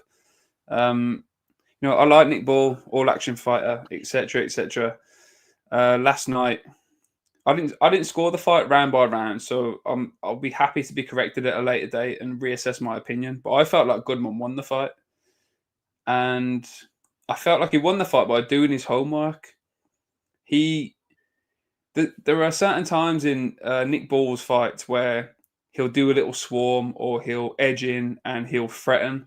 But then he takes this big step back and he just looks at his opponent for maybe a second. And I felt like Sam Goodman really pounced on those moments. And I felt like his feet got him out of predicaments that other opponents have found themselves getting slaughtered in a little bit. So I was really impressed by Sam Goodman. And he didn't have to knock him out, did he? I felt like he was finding short, sharp, straight right hands through the middle, left hook to the body. And also he'd throw the left hook to the body, then finish on the jab, then reset. And then Nick Ball felt like he was a little bit discombobulated. He wasn't as intense as I've seen him in the past. Now, there are a range of factors that you could attribute that to. But we can only go based on the performance. I felt like the scorecards were a travesty, man. Honest to God. But that's not a new thing in boxing, is it? That's not a new thing at all. Nick Ball's a very marketable fighter. He's an anomaly, really, because he's so tiny for that weight. I remember watching one of those pre-fight interviews, promotional interviews with Cole Frampton. And Cole Frampton was a super bantamweight / featherweight towards the end of his career. And Nick Ball standing next to Cole Frampton looked like a newborn baby. So that just it really demonstrates how small this man is and how he's able to exert his physicality on much bigger opponents, especially Vargas. But that's a joke, really, to be able to perform well in those circumstances. So, yeah, I feel like he's overperformed for a decent stretch in his career. And I think Des is absolutely correct. He had a hard run there, so they decided to pull him back a little bit. I think Goodman really showed what you can do against Ball last night. And again, I'm more than happy to reassess my opinion of the fight. But I really felt like Goodman won it. Just watching it on as a non-boxing head spectator, I really did feel like Goodman won the fight. It's a shame, James, that they couldn't find an equivalent of the late South African light flyweight champion, Baby Jake Matlala, who was coming in at a diminutive 4'10" and Ball could, sort of lean over him, get on the jab, use his body. He would have towered over Nick Ball, surely, man. Go ahead, Des. No, I was just going to pick up on something James said about almost like where does he go now? It's getting tight now because that division is packed full of really good fighters, whether it's Espinosa, Fulton, Neary, Figueroa, Leo. And I think you've got brilliant fighters coming through like Bruce Carrington. It's a really hard fight now. It's a really hard division now to find credible opponents for Nick Ball. it's going to be very difficult for Frank. Tell you who else looks decent as well, Des. I don't know if you saw that Libyan card the other week, which is a bit niche, but that Mirko Cuello, the Argentine, I've seen him 2 or 3 times now. He's decent, he can throw a good left hook himself. Well, I'll tell you, I stand on what you say. And Matt, I think Matty spoke well of him as well because he see the same card. It's a really, really packed division full of really good fighters with great experience. When you think about where Fulton's been and what he's done, same with Neary, Angelo Lear's coming good. Espinosa's an absolute monster at the weight. I think Bruce Carrison's the pick of the lot and will be in the next 18 months. But you kind of think, if you're Frank Warren, of all them guys we just spoke about, who do you trust Nick Ball with? And it's getting tight down there. Yeah, absolutely is. It's getting tight here. We're going to do the Ray Ford fight, then maybe do a few little questions, talking points, belly of the weeks, and get out of here for episode 630. It's 9:25. We are doing great. Absolutely fantastic panel. Good chat as well. Hit the thumbs up, hit the like button if you haven't. There's 70 there watching at the moment. And if you're listening back later in the week, do the same. Leave a comment. Let us know what you think. We do read them occasionally. Justin, on to the final fight of interest. Raymond Ford against Abraham Nova. He's a funny one, Ford, isn't he? He's a confident guy. He was confident going into the Nick Ball fight. Didn't quite work out for him. He got away with one. Well, he didn't get away with one, to be fair. We'll give him his props against Kolmatov. He came back and stopped him in the last round when he was behind. He thought he was going to smash Kakachi to bits. I think that would have been a hard fight for him. Not saying he wouldn't have won it, but that would have been a very tough fight. He didn't rate him. He fancies a bit of Sugar Nunes now. He thought he was going to steamroll Abraham Nova. He goes in with a lot of confidence forward, and sometimes Justin, the fights were a little bit closer. I'm not saying this one was necessarily close on the cards, but early on, Nova's long levers were working well, I thought, and Ford showed his class as the fight went on. Yeah, Nova did exactly what we thought he would last week. Nova's just a tough, hard guy. And you're right, Nova just did what he could. He made it hard. And Ford, there's something about Ford that he called all the guys he called out. I don't know if he'd beat all those guys. Yeah, Ford he's slick, but he kind of gets caught up in maybe more inside fight than he should have. And Nova was, of all the last minute replacements you could have got, Nova was definitely one of the harder ones. And I don't know what it was because, Ball beat Ford, and I don't know what it is about Ford. I just don't – there's something missing. I don't know what that is that's missing that's not there for him. It's just something that's not – I don't know what it is. But I don't see him beating the top guys at that weight. And Nova – I did notice that Nova got his mascot into Saudi Arabia. I don't know how in the hell I don't know how much it costs to bring that fucking suit all the way across. But Nova's a tough guy who's always going to be like in the fight. They're always going to be close. Who was the guy that wiped him out? I think only one guy's ever destroyed him. I can't remember who that was. It Shakur or it was Robazi Ramirez, wasn't it? Yeah, I was only one guy has ever just completely wiped him out. So Nova is you know what you're going to get with him. And that's exactly what he did yesterday. He come to fight. He always does.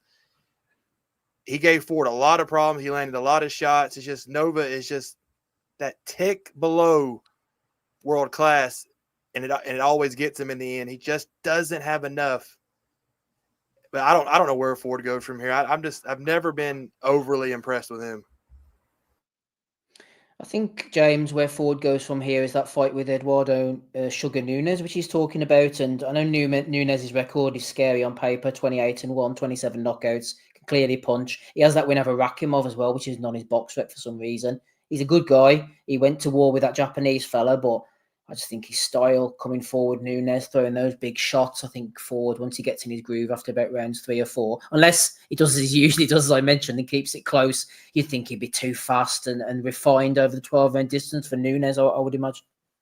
Well, to be honest with you, the first time I seen Raymond Ford was against Nick Ball, and I only saw the tail end of his fight last night, so I couldn't really comment on where he's going and what he's doing, to be honest. Sorry to deflate that question, Steve. No, that's okay. Justin seems to think he's missing something, James. He's certainly not missing Brian Peters in the corner. Rob isn't here, but his favourite man, Brian.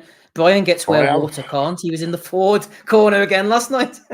Was he? Yeah, fuck off. Yeah, he was.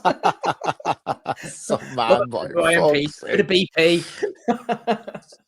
Jesus Christ, unbelievable. Did you see that the is Ford brilliant. fight, Rob? Did you see No, I missed that one, unfortunately. I didn't see that one, so can't offer any insights on that one. No problem. Des, anything from you on old Ray? He is a good fighter. He is talented.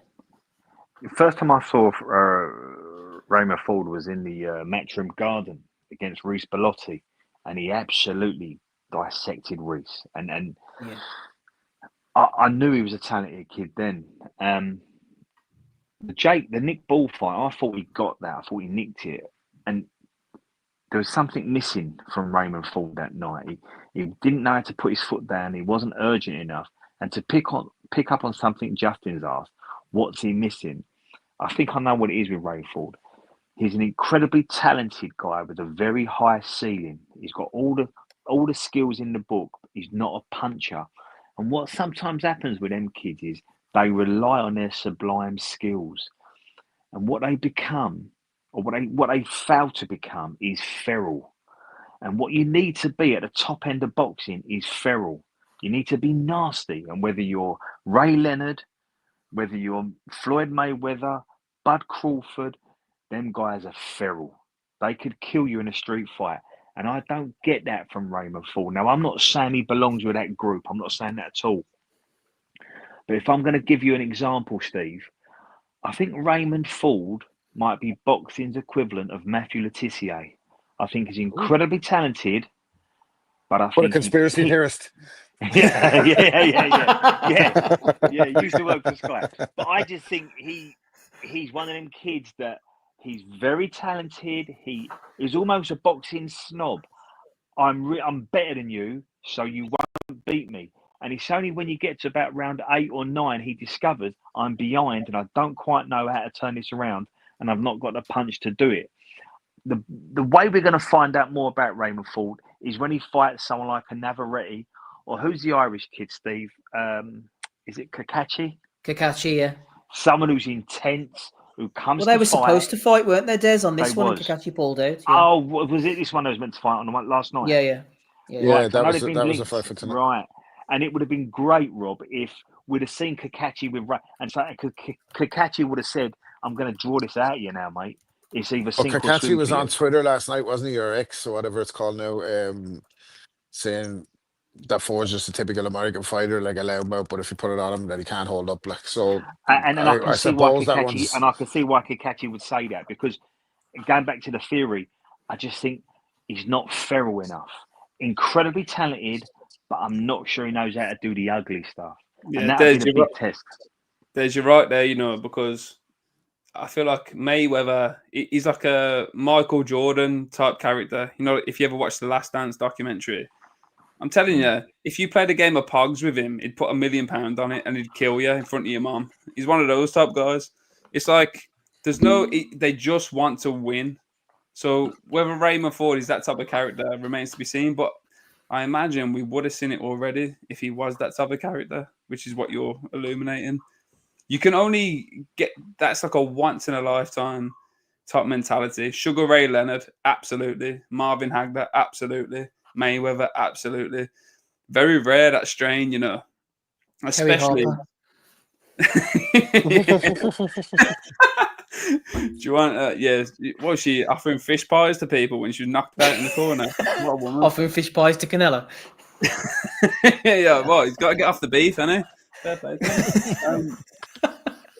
But sorry, James, I derailed you there. No, you derailed me all day, man. But he's very right, man. It's almost like a sociopathic edge to their athletic endeavors, isn't it? Like they will not accept losing at all. You either have that or you don't have it. Like I most certainly did not have that when I was. I don't have that like nasty streak to hurt someone.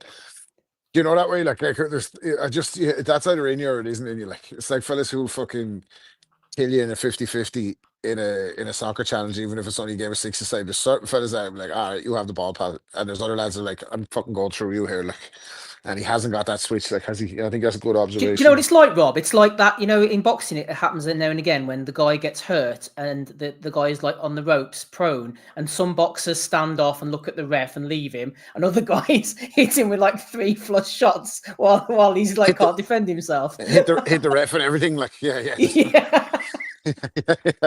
That says a lot about your character in that instance, Yeah, 100%. Oh dear me.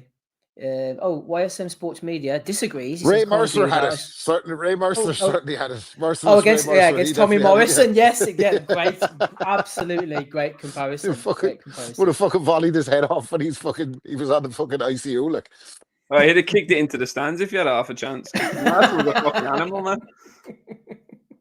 Oh dear. Yeah, YSM Sports Media says, can't agree with that. I saw Ford stop Otabek Kolmatov in the 12th round with seconds left to win the WBA while he was down on the cards. Well, yeah, that is a fair point on Mr. Sports Media there. Good work. Right, I'm going to close this card down. Let everybody have their say. You can either say a bit on Samatsi, wasn't it? The other guy, Sutsumi, whatever you call him, or Mohamed Alakal if you really want to, or give me a summation of the night's endeavours, any takeaways, anything you haven't mentioned already. We'll go by one. Justin, final two fights if you wish, or anything else, or you can just pass, whatever you want, dude. Justin. I'll pass. Justin's passing. Des, anything on the other two boys or anything you wanted to throw in that you haven't thrown in already? I thought the card was a little bit underwhelming. I didn't think the crowd was particularly very good. I think that fight would have been better served if it had been in the UK. I didn't like the gaslighting this week from the British media, trying to tell us how good Dillian Whyte's been. He's world class, and Moses has never been tested like he was going to get tested on Saturday night.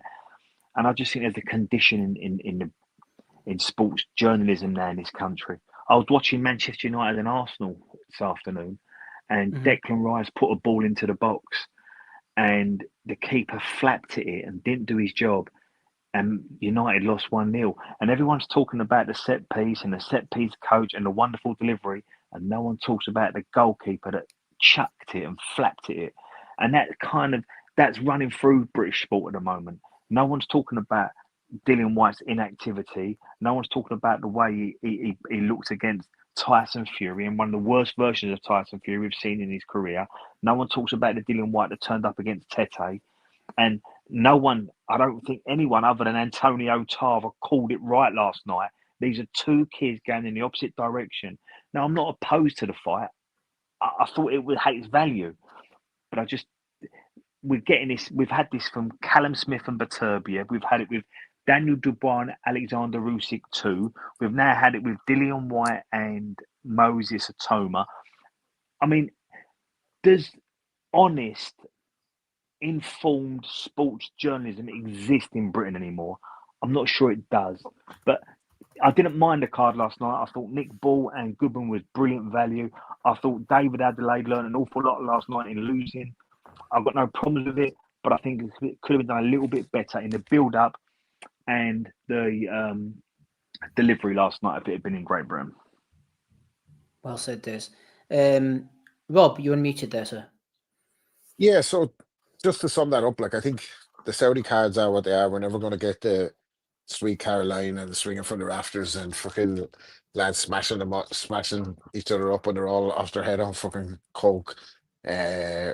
There's plenty of security if they did want to do that. Yeah, exactly. But I think that fight, the card, having said all that about the Saudi investment, I think that's a card that's reminiscent of something that you could have seen on Sky Saturday night, not free to air, but free with your subscription, in like the O2, and it actually would have provided more value for the viewer. Wouldn't have provided more value. Would have been a much more electric atmosphere.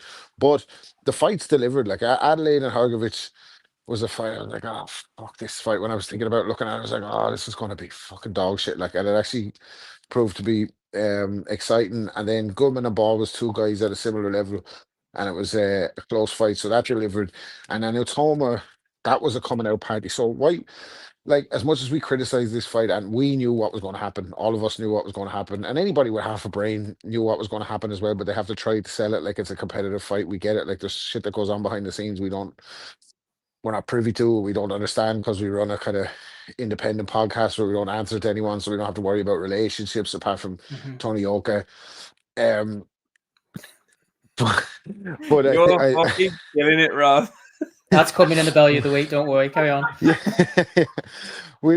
So I think, like, you know, obviously the pundits have to make their call on it, but what they said, Antonio Tarver called it right, but how the fuck did he get in on that broadcast? Like, we're looking at the usual suspects. We have Beanie, we have fucking Spencer, we have Andy Lee, we have fucking Lawrence Okoli, and then it's like, now, just before the main event, we're going to go to the main man on this subject, Antonio Tarver. I was like, what? Who? How the fuck did he get there? Like, so They look, cut him off short as well, Rob. I think they gave him about 10 seconds, and we started telling the truth. I was saying all that.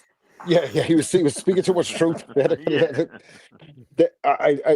summed it up right. One guy on the way out, one guy on the way up. Like, and White was the perfect opponent for Automa's coming out party, because we've all kind of seen him against lower tiered opponents. Not that fucking Dillian White's a class A heavyweight, but he's a name. We knew what he could do. He had certain appeal, like, and for Automa to shine, he had to do that to him. He had to go out and bowl him over in the first round, because if White hangs in there for 6-7 rounds, it's like, and it's a snore fest and the atmosphere is terrible. It's not going to do the guy's stock any good. So Automa's starting to, I think he's only 20, isn't he? Like, and he was talking about his own trajectory. He was winning the European amateurs the night Fury KO'd Dillian White, which seems like only 5 minutes away. So what he's done in 3 years is unreal.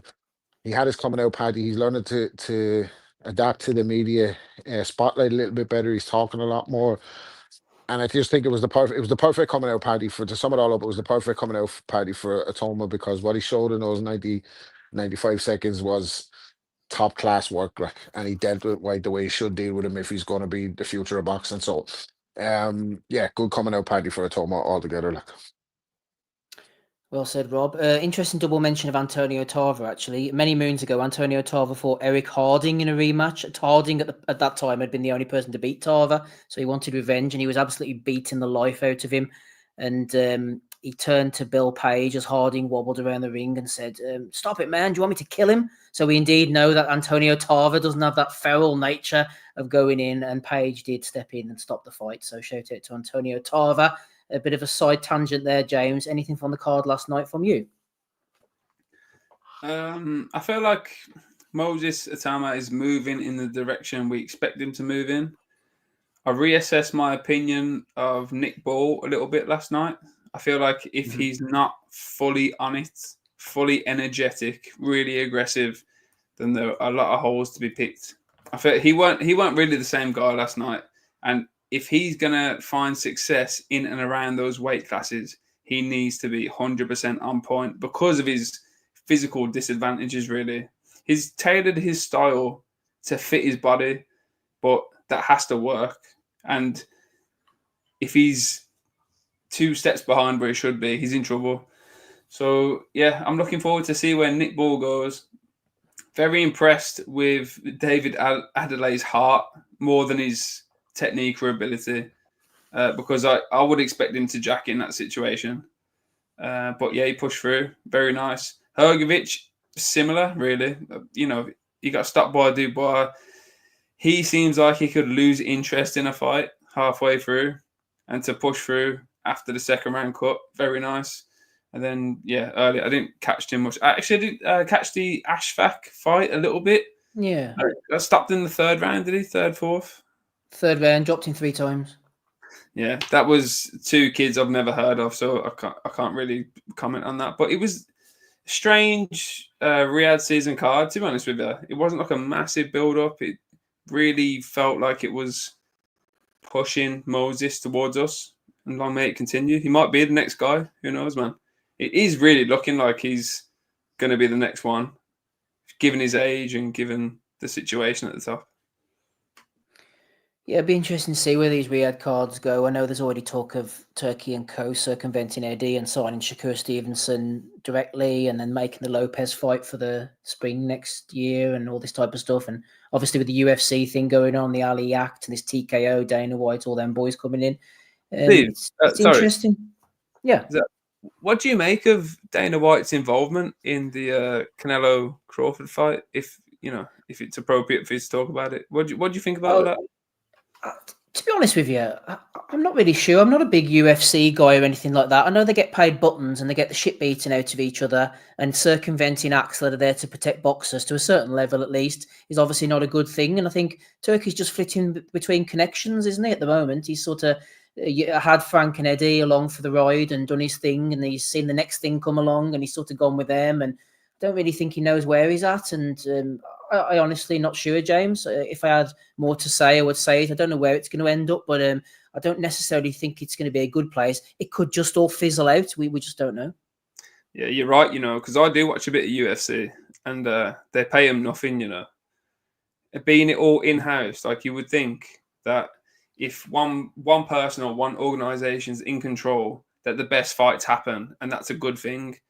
But it basically means that a business takes charge of everyone and no one gets paid anything, which is the way it all works. But I was really surprised that you'd grab someone from the head of a basically like a competitor as a sport, as a UFC, as a brand. They're like opposite to boxing, really.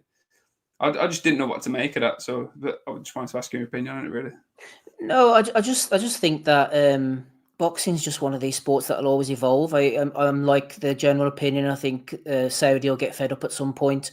I think they'll probably look to get rid of promoters once they've done their uses. They'll get rid of sanctioning bodies once they've done their uses, and it'll all come under one umbrella. And at that point, it'll start to leak out, and other people will set up on the side, whoever they are, and the sport shall continue like it always did.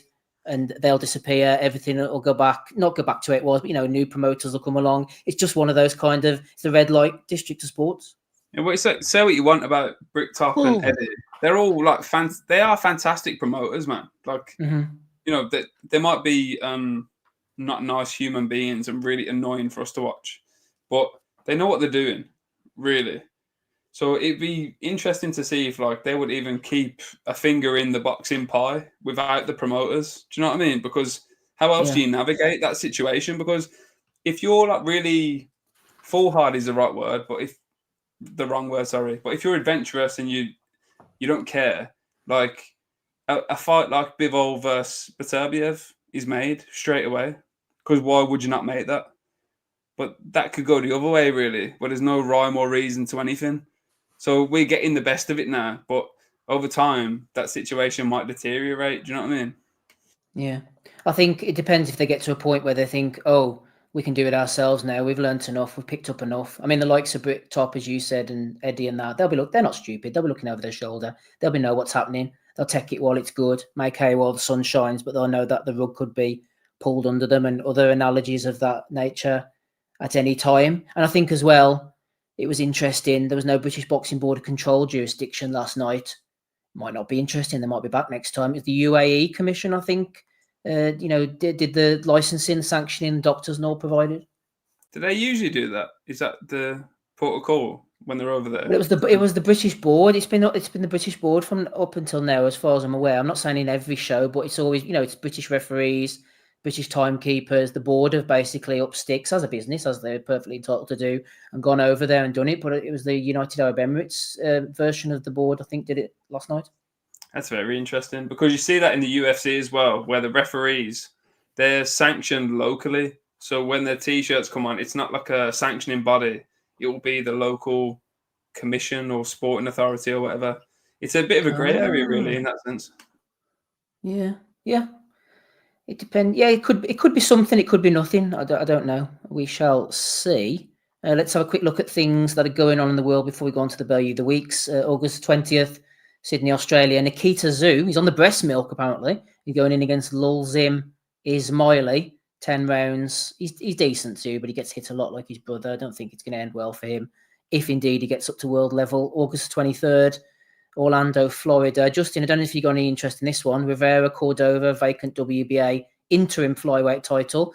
Ortiz, Claggett. I know Matty's talked about this. I was on the call at the time. The battle of Teofimo Lopez's leftovers. You'd expect Ortiz to outbox him. And Yoenis Tellez, WBA interim. A very interesting division at the moment, the super welterweight division, against Abbas Barrow, who is promoted by the Conlons, fought Sam Egginton and Macaulay McGowan on UK soil. That's a Jake Paul card. Justin, I don't know if you have any interest in that at all.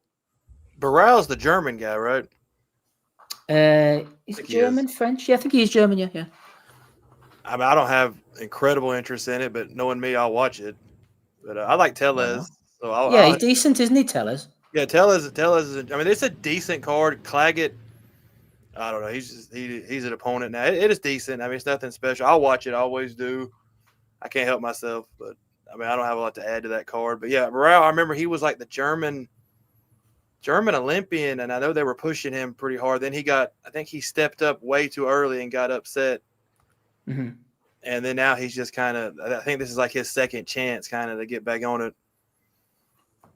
I think who beat him it wasn't Kolkai, was it? It might not even been the same. Was it It Kolkai? was Let's check. Yeah, it was somebody like that. It was somebody it was supposed to be like his, not, I wouldn't say Dillian White moment, but it was like a fight he was supposed to like be his stepping stone fight, and then he just looked bad. Now this is like his second chance. It was Kolkai, yeah. Okie doke. James, any interest? Altrincham next weekend. Jack Rafferty against Mark Chamberlain. Rafferty's looked good. Chamberlain kind of got found out a little bit against Josh Padley. He's off the Saudi cards now. So it's decent domestic scrap, this one, isn't it? I've got nothing for you, Steve, unfortunately. This would be one of those cards where if it's on and I happen to be in front of my telly, I'd put it on, but I wouldn't be looking forward to it. And also, I've got no contextual knowledge either, so apologies. No problem at all. No need to apologise, sir. We shall move on swiftly. Rob, you mentioned this earlier. Andre Ward teasing a come out against AJ.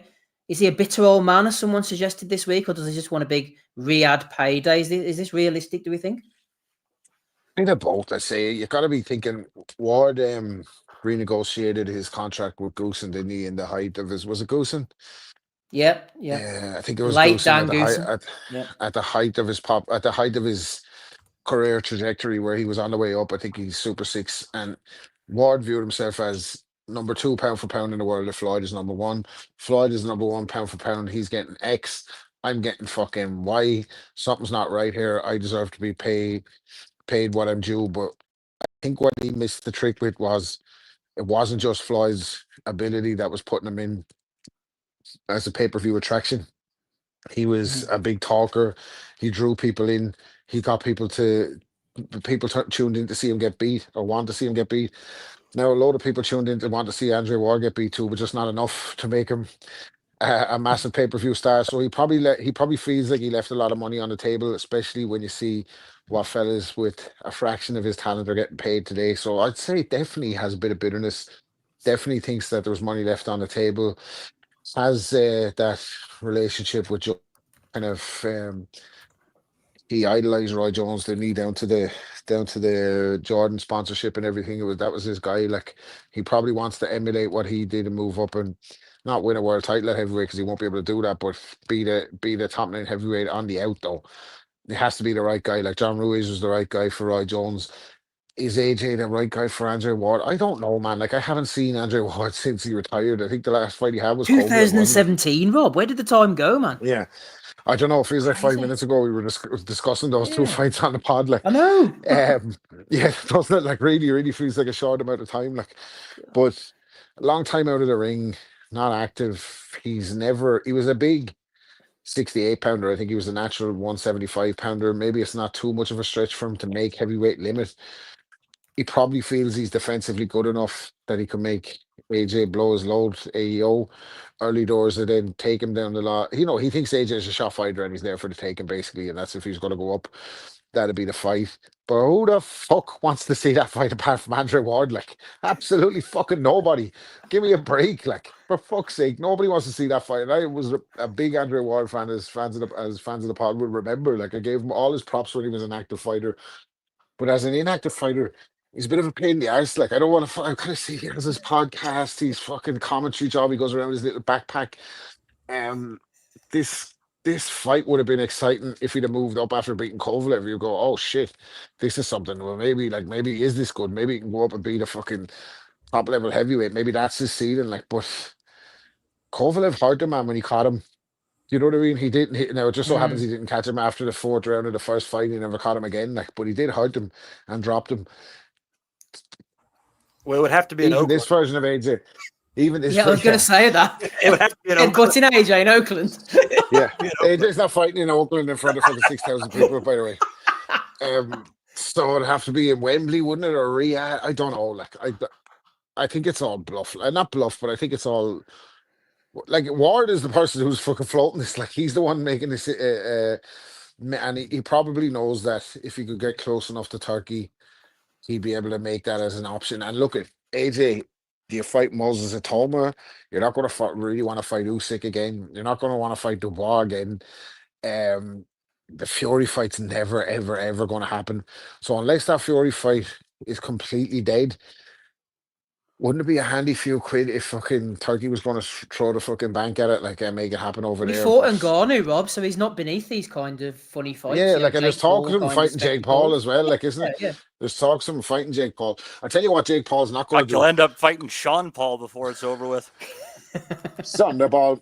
I tell you what, fucking Jake Paul's not going to do. Call out Automa. That's definitely, he's not going to be on his list of call outs. I don't think. Maybe Carol but- Itoma, the brother.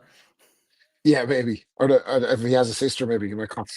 But look, I don't see. Ward is making the noise about this. He might have connections deep enough in Saudi that he could fucking hold some kind of leverage to get this talked about. But and like if if you're Eddie and that, like you're looking at AJ now, like he's spent, like, isn't he? He's a spent force. Like he's never going to be world champion again. There's no comeback trail for him.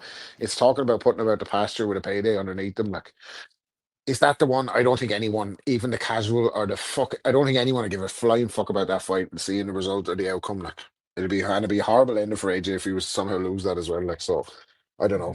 I can't see it. Like. No, well said, well said. Long time, Rusty, inactive. He's talking about Andre Ward, definitely not Mate Leonardo, who's jumped on the call here. Mate, why can't Moses Atoma after smoking all the meat in America? I was gonna say, I'm like, God damn, when was the last time Andre Ward fought? And I couldn't pin a date. And I'm like, I remember it was long enough. I remember it was long enough ago that I still had hopes and dreams. So when was that? Seb was on the pod talking about the up jab and all. The up jab, yeah. Sebastian, do you remember Sebastian who used to come on the pod? Of course I live, Seb. The guy who went from a Muslim pro-immigrant to a Muslim-hating anti-immigrant from the time that I knew him. Political chat, Quite the shift. I wonder if the move changed his up jab. I don't know if one affects the other. I'm not so sure. Feel free to jump in, Matty. I was saying there, it's disappointing they couldn't have got Moses Atoma to fight in Jeddah, and then I could have made the old Moses part in the Red Sea headline. Oh, Jesus Christ. Yeah. Sometimes they write themselves. Yeah, in honor of him, Steve, I'm going to burn a bush here. So you Lovely. But he has to bring women's boxing on, doesn't he? Isn't it just weird? It's hard to really get What's bringing race and women's boxing into it? I'm telling you, it's hard to get a bead on exactly where Automa is, just because like White was obviously like such damaged goods. Like I don't know if he didn't want to be there necessarily or what it was, but like we learned nothing yesterday, right? We learned nothing. So like I don't know.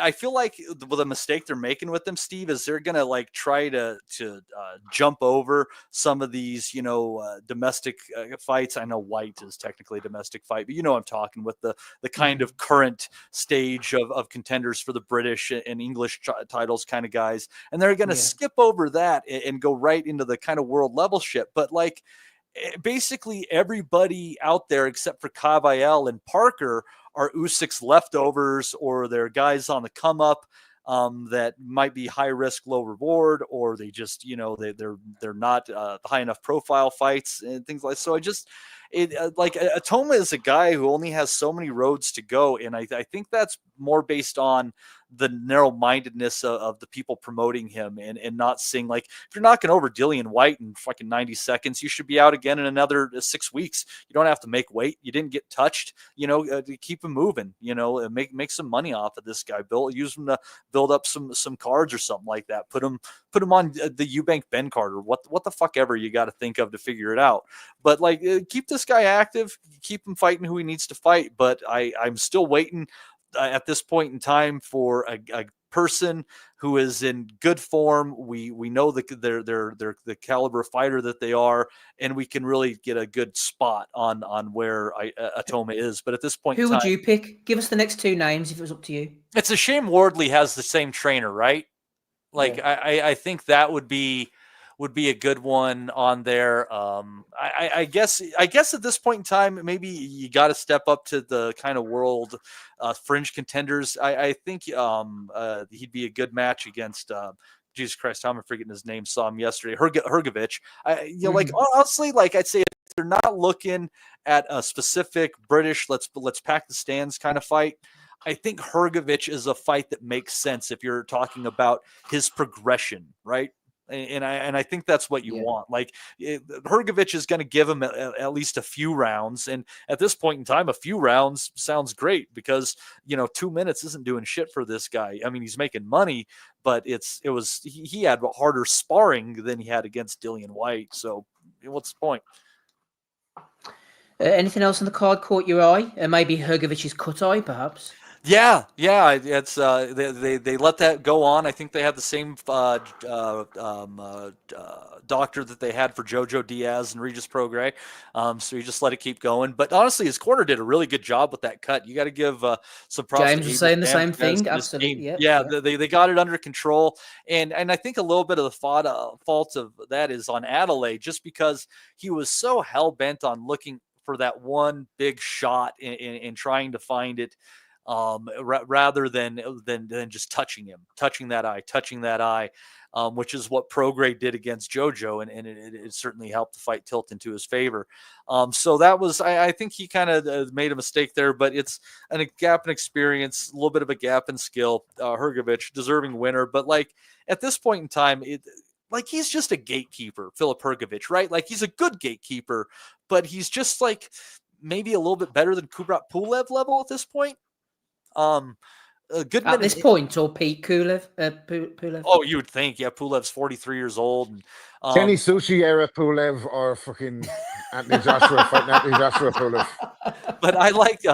I enjoyed the fight between Ball and Goodman. I thought that Goodman was better with kind of keeping distance on his side in the fight, and it took Ball quite a bit to be able to close it down. And I don't know that necessarily you could say that Goodman won on that one, but I don't think a draw would have been the worst outcome there. It was a pretty competitive outcome on that one.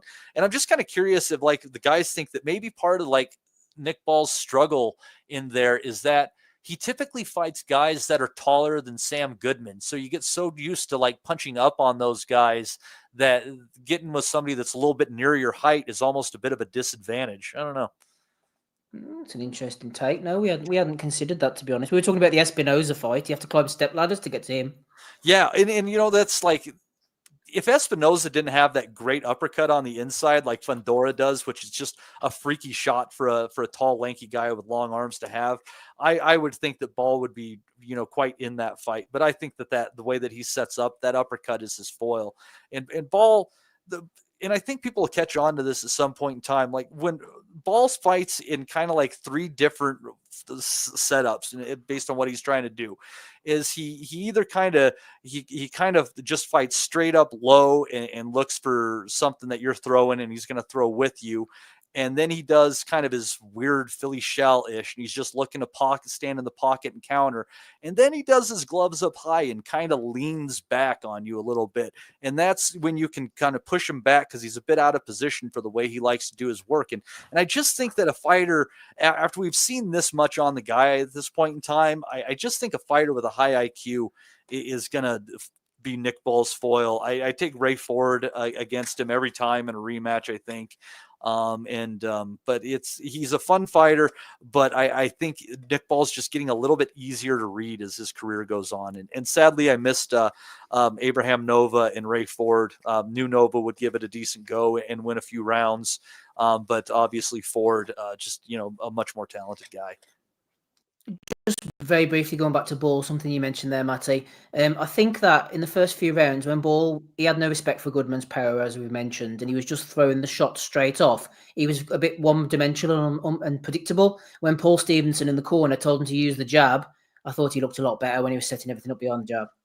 Yeah, he has to do something to get his way in there, and the problem is that you run into the guy who really wants to sit down on his own jab, and Ball's not doing enough to press forward. They're going to be able to set that line, and it's going to be hard for Ball to get through it.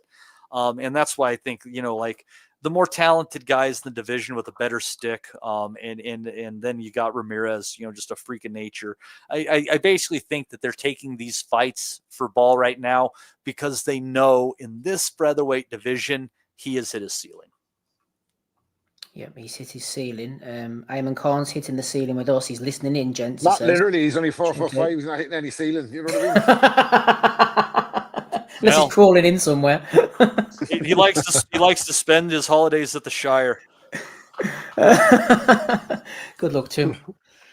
We wish him well. Matty, sorry to pick on you. Did you see the Pro Box card at all? Yeah. Remind me of the fights that were on there. I remember William Foster III and Muhammad Yakubov. Yes, I watched them all. Sad bastard that I am. I'm not going to make you go through them all, but yes, it was William Foster against Muhammad Yakubov. Starling Castillo beat Shenard Bunch, and then the Valle brothers, well, at least one of them, two of them, in fact, won as well. Yeah, Marquez looked good coming back. He looked really filled out at 160. I mean, it's only a round, but he looked confident. He's punching hard.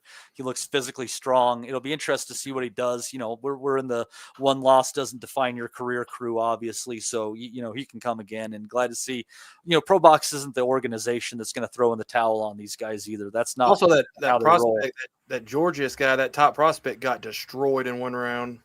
Yeah, I think I might have missed that one. He was like 14-0 with 14 knockouts and just got wiped out. Well, that was him who Valle wiped out. That was the opponent. Yeah, there you go. Yeah, just cleaned him out. It's some of these guys just have that built record. He might have been a Samson guy. Samson throws a lot of darts on these guys who build. He beat to a Colombian or a Venezuelan type, didn't he? You don't know what he was going. He's from South America somewhere. You're right. That's definitely a Samson guy. So and I thought that Yakubov looked pretty good. His only loss in his career is to Oshaki Foster. That's right. On a Probellum card, remember them? Yeah, and I thought that he did good. And Foster had his moments in there as well. And I think when Foster made the mistake of not trying to match Yakubov to the body early, and I think that got him late because there was obviously some impact being made when he decided to go downstairs, and he should have just been trading downstairs with Yakubov and seeing who the bigger puncher was. And because I'm not sure who was the bigger puncher between the two of them, honestly. I think it was fairly even on the eyes. But yeah, so Yakubov is in a really interesting 130-pound division that doesn't necessarily have one huge talent, but it has a lot of guys who are operating at a very high level that are, some are boxers, some are punchers. So, he'll fit right back in that group well. Starling Castillo, that fight at 130 pounds too, Steve? Good question, actually. Let me see. No, 141, 142. So that's going to be coming in, just over super lightweight, really, but a little bit over. Castillo's a really capable guy, man. He's a really capable guy. A little bit of Edwin De Los Santos about him, but he's more volume puncher, isn't he? He's high work rate. Yeah, high work rate, and he has a pretty good defense too. If you notice, like Bunch is usually a pretty accurate pick your pocket kind of guy, and he had a really hard time touching Castillo in that fight. So he might be an interesting player going forward. It's again, like Pro Box has some really quality guys, and they listed their kind of 6 or 8 that they have as their top right now. And there's some real talent on there. Najee Lopez on there, one of the Valle brothers. Daryl Valsant is on there. He's quality. There's some good guys going up there. Akatsugi is on there, who I think it's just you talk about high risk, low reward. You got this, Japanese, 80 punch around buzzsaw guy who nobody's ever heard of. Who wants to fight him? But they try to do what they do. And this is just another card where they stacked up some talent, and, and these guys are getting the calls. And I like that Pro Box is not, like Don King and trying to fuck with them when they get these opportunities. And they're just, go fight on a top ranked card, upset them, come back home, kind of shit. And again, I enjoy these Pro Box cards. And I got to tell you, at the end of the day, these are probably more competitive fights than were on that pay-per-view yesterday. Yeah. No, absolutely. I completely agree. Great matchmaking. They're not afraid to put guys in. They're not afraid to pick people up who've been sort of discarded elsewhere and not getting the opportunities, match them together. The commentary team's excellent. I think Algieri, Malinagi, and the main commentator, whoever he is, complement each other perfectly, night and day, from the likes of Bean on the Zone last night. And like you said, I think at one point Algieri or Malinagi openly said, Matty, oh yeah, so and so will get a title shot now, like on the Zone or something. It was like, they literally are happy for the guys to come and have a fight, get in line, and off you go.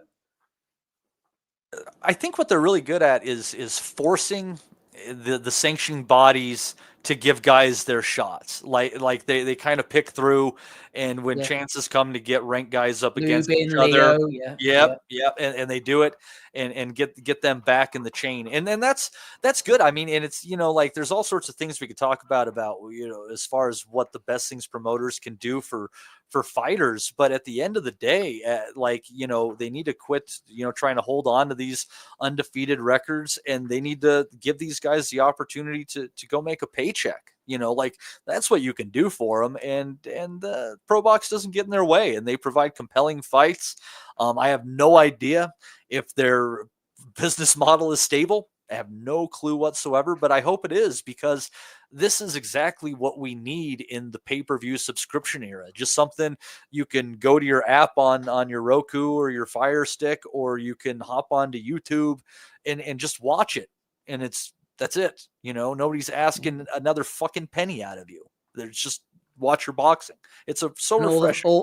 All the fights are from a drug and alcohol rehabilitation center, so if shit goes downhill, just be able to wander next door.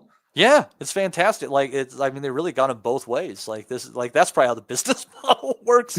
Anyhow, let's not get sued, and we'll move on to the next subject. Exactly, absolutely. Who's fucking suing? Best of luck suing us. Fucking hell. Can't get £12 off the super chat. Super chats. Fucking what were they? No, you're going back fucking tonight. Jesus Christ. Oh, we love the guys. Yeah, good to have Matty on with us. Stay with us for as long or short as you wish. Better plug my laptop in here, otherwise this shit's going to go downhill quickly. Final couple of little talking points, then we're going to go on to Bellew of the week and close up for the night. Justin, Eddie Hearn, unlike Eddie, announced that Virgil Ortiz Jr. versus Jaron Ennis is going to happen. Well, it's going to happen after Ennis has an interim fight. Oh, sorry, after Ortiz has an interim fight as well. And Ortiz hasn't actually signed the contract yet, but we expect him to. It's going to happen, Justin. Ennis versus Ortiz. You can take it to the bank. I don't understand. The guy Ennis fighting is pitiful. I might be one of the worst opponents I've seen a top-level guy have in a long time. I don't know where. Mozambique's finest.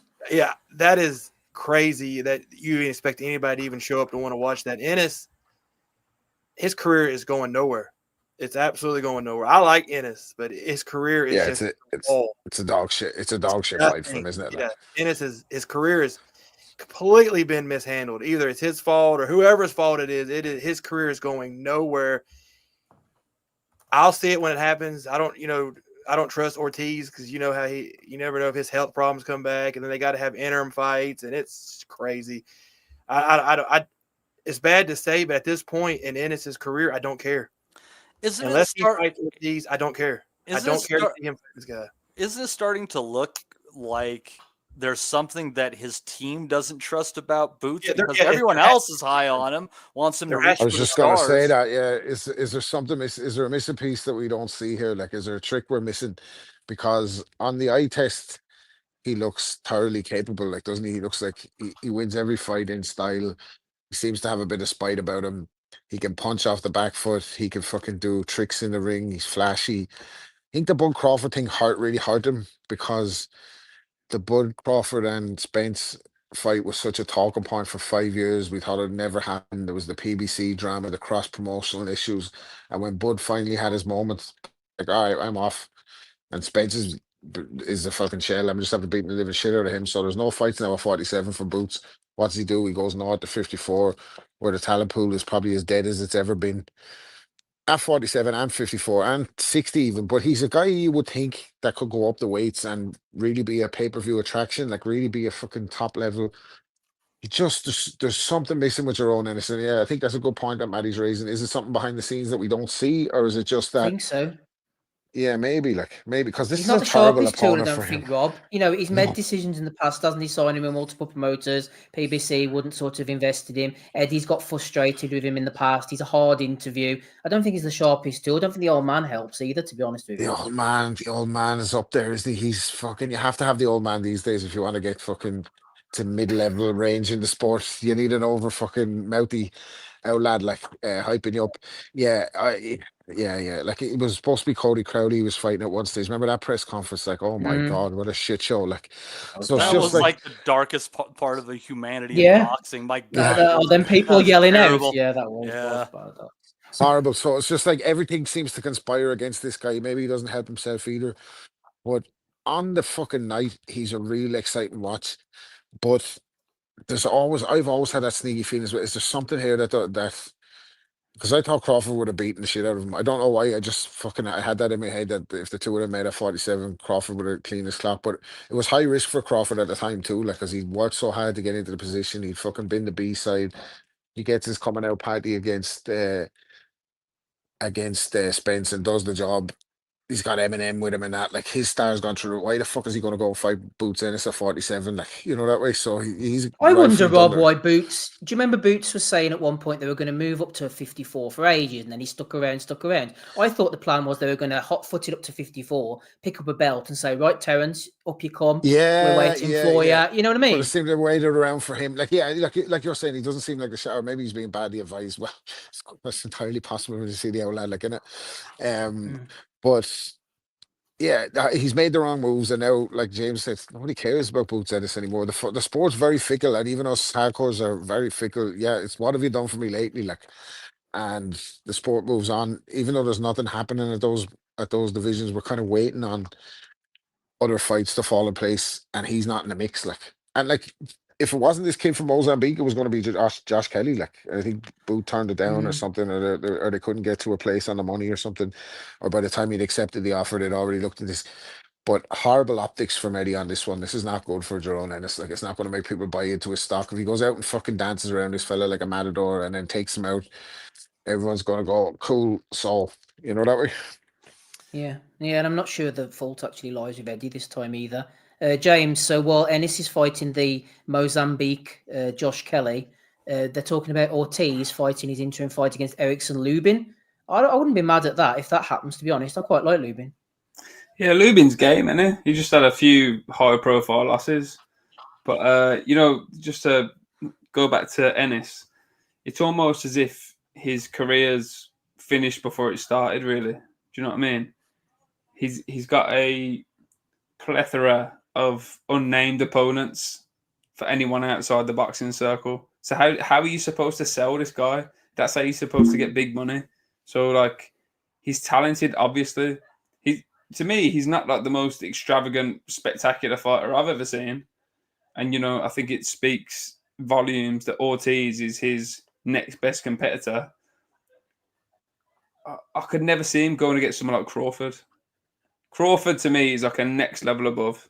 I'll put Crawford, fittingly in that Canelo bracket, in that Lomachenko bracket. Do you know what I mean? I don't really see Ennis as that guy.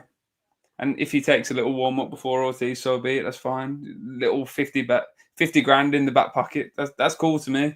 But I just think like where he's a very hard man to back. He's not a huge puncher. He does get hit a lot. He's not overly slick to the point where you'd think, oh, that's fantastic defense.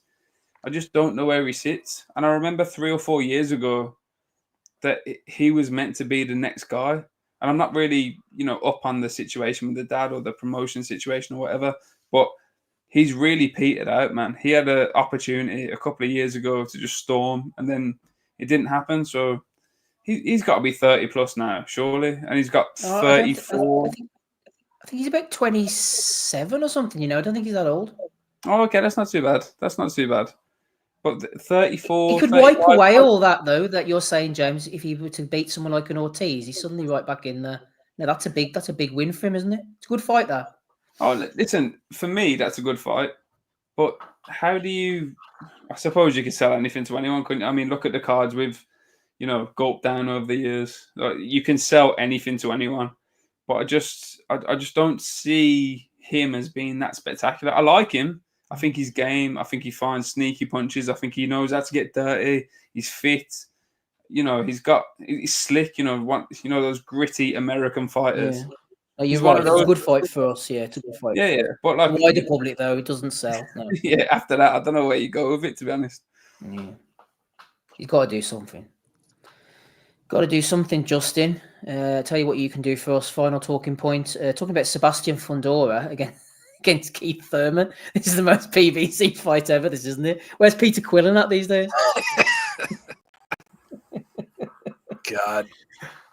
Where's Brian Danny Peters? Garcia, the backup.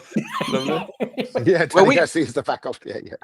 We knew when Thurman, whoever the hell he beat in Australia, Peterson, that he was going to get a fight of some kind. I didn't think he would get a Fundora fight, but we know he was supposed to be Tim Tszyu. That's why they sent him to Australia. Yeah. So that it didn't work out. But anyway, I mean, good on Keith Thurman for getting another title shot. I don't fucking think anybody saw that coming anytime soon. That he'd be in another world for fighting for like a unification. This fight's not happening. I'll tell you right now. I'm calling right now.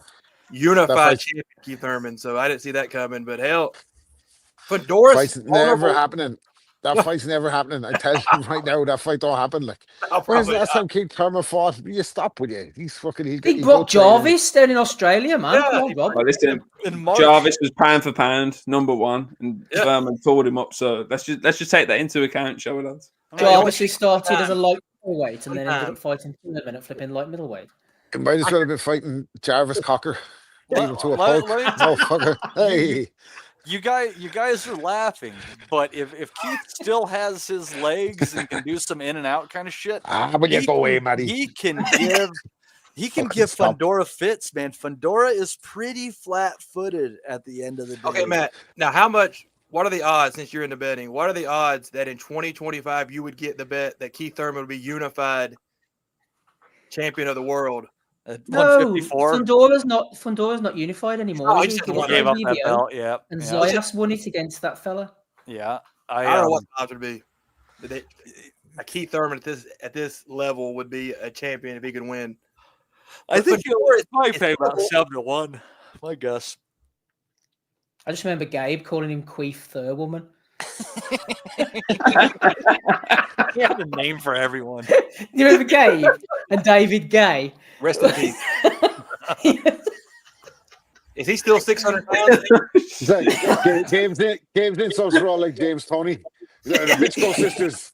Couple of African little bitch. Sorry, James, I cut you off there. That was Gabe's flipping catchphrase, man. He always used to say that. Fucking hell. That's hilarious. Sorry. A couple of African brothers. I'll leave it there, man. He doesn't sound 500 pounds there. Like he wasn't like struggling for breath or anything like that. You know, it wasn't. I'm saying he's 500 pounds. You're blowing up his spot. Fuck's sake, man. Told us that in confidence, and we went and fucking blasted him. He's not 500 pounds, Matty. I think he's about 550. He's about 470. He's been in the best shape of his life. He's locked away in Portugal for 6 months. A great asset to the pod 5 years ago. A swashbuckling gladiator. Where's the howl? Where's the wolves howl? We've all come to love so much. Why are you with us on The Biggest Loser? Well, it was either this or widen our doorways. Oh, we love Gabe, man. Where were we? Sorry. Yeah, but Keith Thurman's demise came from Keith Thurman. It. It's not like some fighter fucking destroyed him, and you know what I mean? Like he rightfully beat Sean Porter when he did all that talking. Like I said before, Thurman in his own head and to the public was the guy at welterweight once Floyd cleared the fucking decks. Like he was going to be the next in line. He talked a good game. He was good, man. Thurman was good. He was until Manny Pacquiao hit him with a fucking shot in the second round. And he was like, "Oh fucking, let me get back up to that mountain I was smoking." Well, before then, Rob, do you remember? Wasn't it the body shot from somebody that like destroyed his whole confidence? He was one time when it wasn't Bondu. It was a white guy, wasn't it? No. So there was a few times where he got hit to the body, and it visibly really bothered him. And the first time he came back and he still knocked the dude out. That was Diego Chavez. And then he had the Leonard Bundu fight that ended up going 12 on that one, and he just refused to pin Bundu down and work him. And then, and then like the next fight, I think we remember seeing Spence just destroy Bundu in like 4 rounds. And then there was the Louis Collazo fight where Collazo soaked in a left hand to the breadbasket, and Keith was running around for the rest of the round. And then the next round, Keith got back with it, and Collazo just quit after that. Like he just like Josecito Lopez. That's right. Josecito Lopez, didn't he give him a run in one of the rounds as well? Yeah, he was out. He was out of the ring for like 2 years. I remember that. He's the smallest welterweight in history, wasn't he? He looked like a featherweight. Josecito Lopez. Fuck me. Remember him? Canelo's best opponent, I think. Yeah, didn't he launched a flurry on Canelo in the early stages, and Canelo was like, "Come here, little man. Come here." He broke Victor Ortiz. Broke his face. Yeah. That's right. He got the fight because he beat Ortiz. Yeah. That finish was fucked up, Canelo versus Josecito. That was a serious pounding, man. Yeah, there was something unnecessary about that whole thing going on there. Yeah. Anyway, Keith Thurman is back. Well, look, it's a good job that he's fighting Fundora because he spent a lot of time at altitude, hasn't he, over the last while? So isn't it so weird how things like come around? So Thurman was originally supposed to fight Zoo, and Fundora stepped in to replace him. And then he was set up to fight Zoo again, and that didn't happen. And now he's going to fight Fundora. It's just like things like coming oddly full circle. If you were anybody else in that fucking division, would you not be cracked up? Like, how the fuck this fella's not even active? Like, I've been fighting here for 2 years looking for a title shot and roll. Here comes Keith Thurman with a Sherpa up the fucking fight. I think the more and more I think of there's been some injuries and stuff, Rob, that he had to deal with. So I think, kind of a bit of column A, column B thing. But I think Thurman is one of the biggest casualties of the failures of PBC. Like they built him up. 100% him, Danny Garcia, you name it. Anybody that went to that side of the street got handsomely and massively paid for fighting each other in in-house title fights, basically, and devoid of fucking killer competition. They all got too rich too quick, which is good for them, but shit for us. And I mean, because Keith was good, people remember him young and when he's just waylaying people and beating the shit out of him, and then he started boxing more, but he was a really snappy puncher when he was boxing. Like, people don't give him enough credit. He had it, dude. He had it. He dropped Guerrero. He was the first dude to drop fucking lightweight Bob, man. He was boxer puncher. He had a ponytail, which is always good for business. Do you know what I mean? He was able to talk the talk, but when he started to stop knocking people out and started to fall to the body and that, everyone was like, "Oh, I don't know." And then when Manny, he looked terrified against Manny Pacquiao, and that killed his career, I think, because nobody would give a shit about him after that. People forget as well, whenever Thurman made his HBO debut against a guy called Orlando Laura, I think it was, originally he was supposed to fight a little-known Argentine called Marcus Maidana, who had fought Kotelnik out in Germany and lost. That was supposed to be Thurman's HBO debut. Maidana pulled out, to my knowledge, and they replaced him with Laura. That was after Maidana had lost to Khan too. Oh, right, okay. Yeah, it was a little bit late. It was before, so they pulled out because he got with Robert Garcia, didn't he?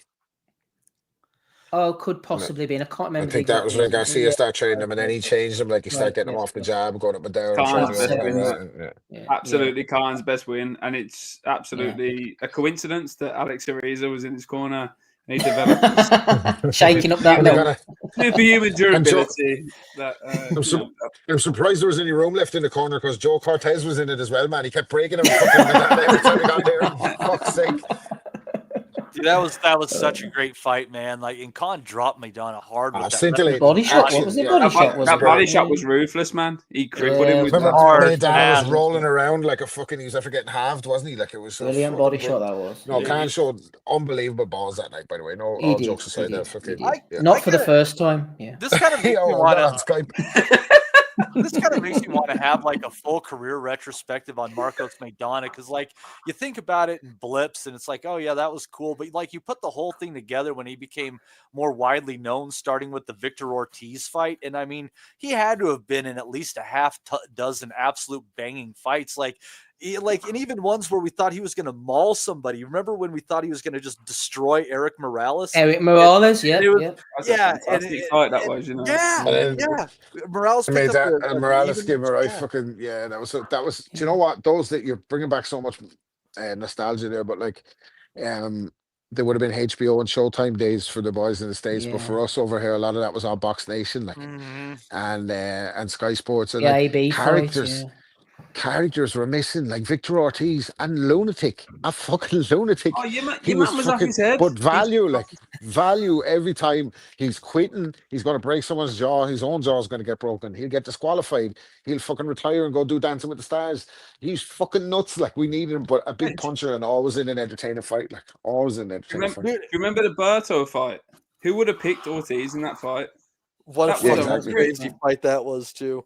That was unreal, but Maidana in their fight really fucked him up, man. Like, he got dropped twice, I think, early, and he really started putting it on him. And I think that's the interview after the fight where Ortiz was like, I'm a young man, I don't need to take this kind of punishment. And you're thinking, Jesus, he just made you reassess your priorities in life. Do you know what I mean? Ortiz had two problems. One was his head game, and the other is he couldn't get his head off the fucking line. And he went unbelievably far with that. Like, because I don't know why he headbutted Floyd in that fourth round, because I don't never know, because he was getting to him. Yeah, he was getting to him. It wasn't in just early that. stages, No, he's headbutting him from the start of the fight, wasn't he? Non-stop. He was doing what I always thought somebody had to do to beat Floyd, and you had to keep him off balance. He was roughing him up at times. He was trying to hold center ring at others. He was shooting in with left hands. Like, his timing was just weird. I think Floyd would have just started going. unpredictable. I think Floyd would just start going downstairs to him in the second half of Probably. the fight. But still, for those first 4 or 5 rounds, he was in the fight. At that precise moment where he had Floyd backed up, he inexplicably fucking headed him up like a salmon to fucking header him for no reason. Like, and then You look like obviously he what was fucking unfolded. receiving a corner kick. What the fuck? Oh, I wish I was 50 years younger so I could kick your ass. Oh, You wouldn't do brilliant. shit. You wouldn't do shit. Brilliant. Yeah, someone mentioned Berto. Actually, I know we got to get on the belly of the week, so I don't want to fucking drag this out. But I don't know if you've ever seen the Berto clip of him talking about fighting Floyd. It's fucking hilarious because Berto's kind of funny, like, and he's like, throwing punches at him, and he's looking at the punch flying past his head, and he's kind of like smirking at it as it goes by. And he's like, then you don't know how long it's gone in the round, and you're like, am I winning this round or is he winning this round? It's like, he's like, then he'll wrap you up and you can hear him breathing, and then you just see him looking at the clock, and then he comes to life and he's sharp, and he's like, walk back to your corner, like, did I hit him in that fucking round? Or who won that round? Bewildered, fully bewildered. I'll tell you, I'll give you guys a fight that I think would have changed the course of boxing history as we know it, based on some fights that would and wouldn't have happened. If Floyd had fought Kostya Tszyu, I am positive that he would have stopped him. I just get this goddamn feeling. Kostya Tszyu would have stopped Floyd. No, Floyd would have stopped Kostya Tszyu. Oh yeah, But if that had happened, Ricky Hatton versus Kostya Tszyu ends up being a meaningless fight.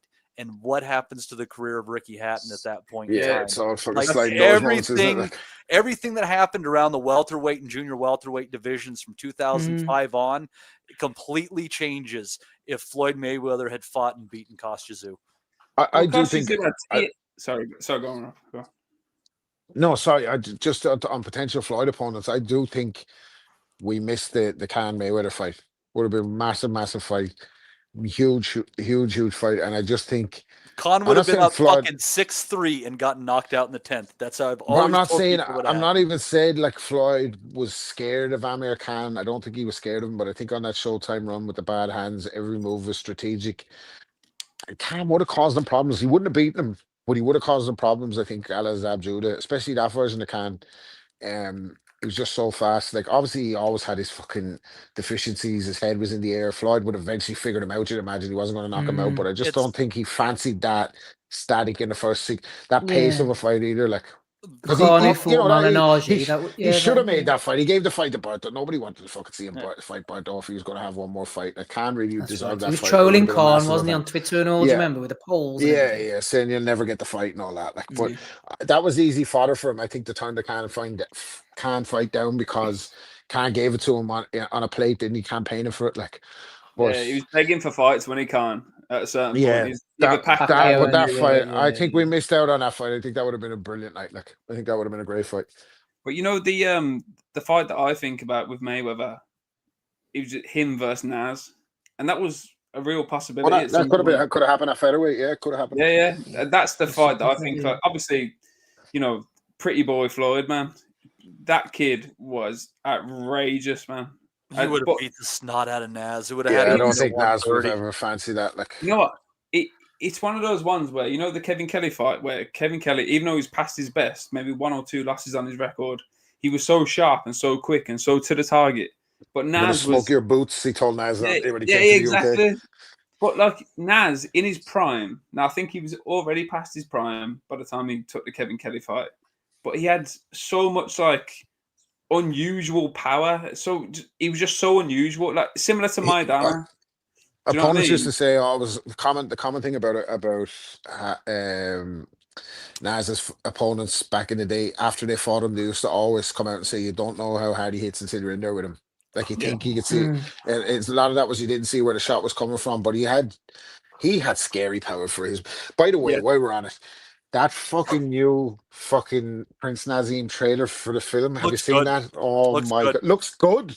Are you fucking kidding me? It looks like it was done on AI by one of our listeners. And can fucking someone tell Pierce Brosnan he fucking is Irish? By the way, he doesn't have to go fucking putting on an Irish accent. This is your chance, boy. This is your chance to become the biggest star in the world. So it is. Damo and Ryan Deal made that trailer.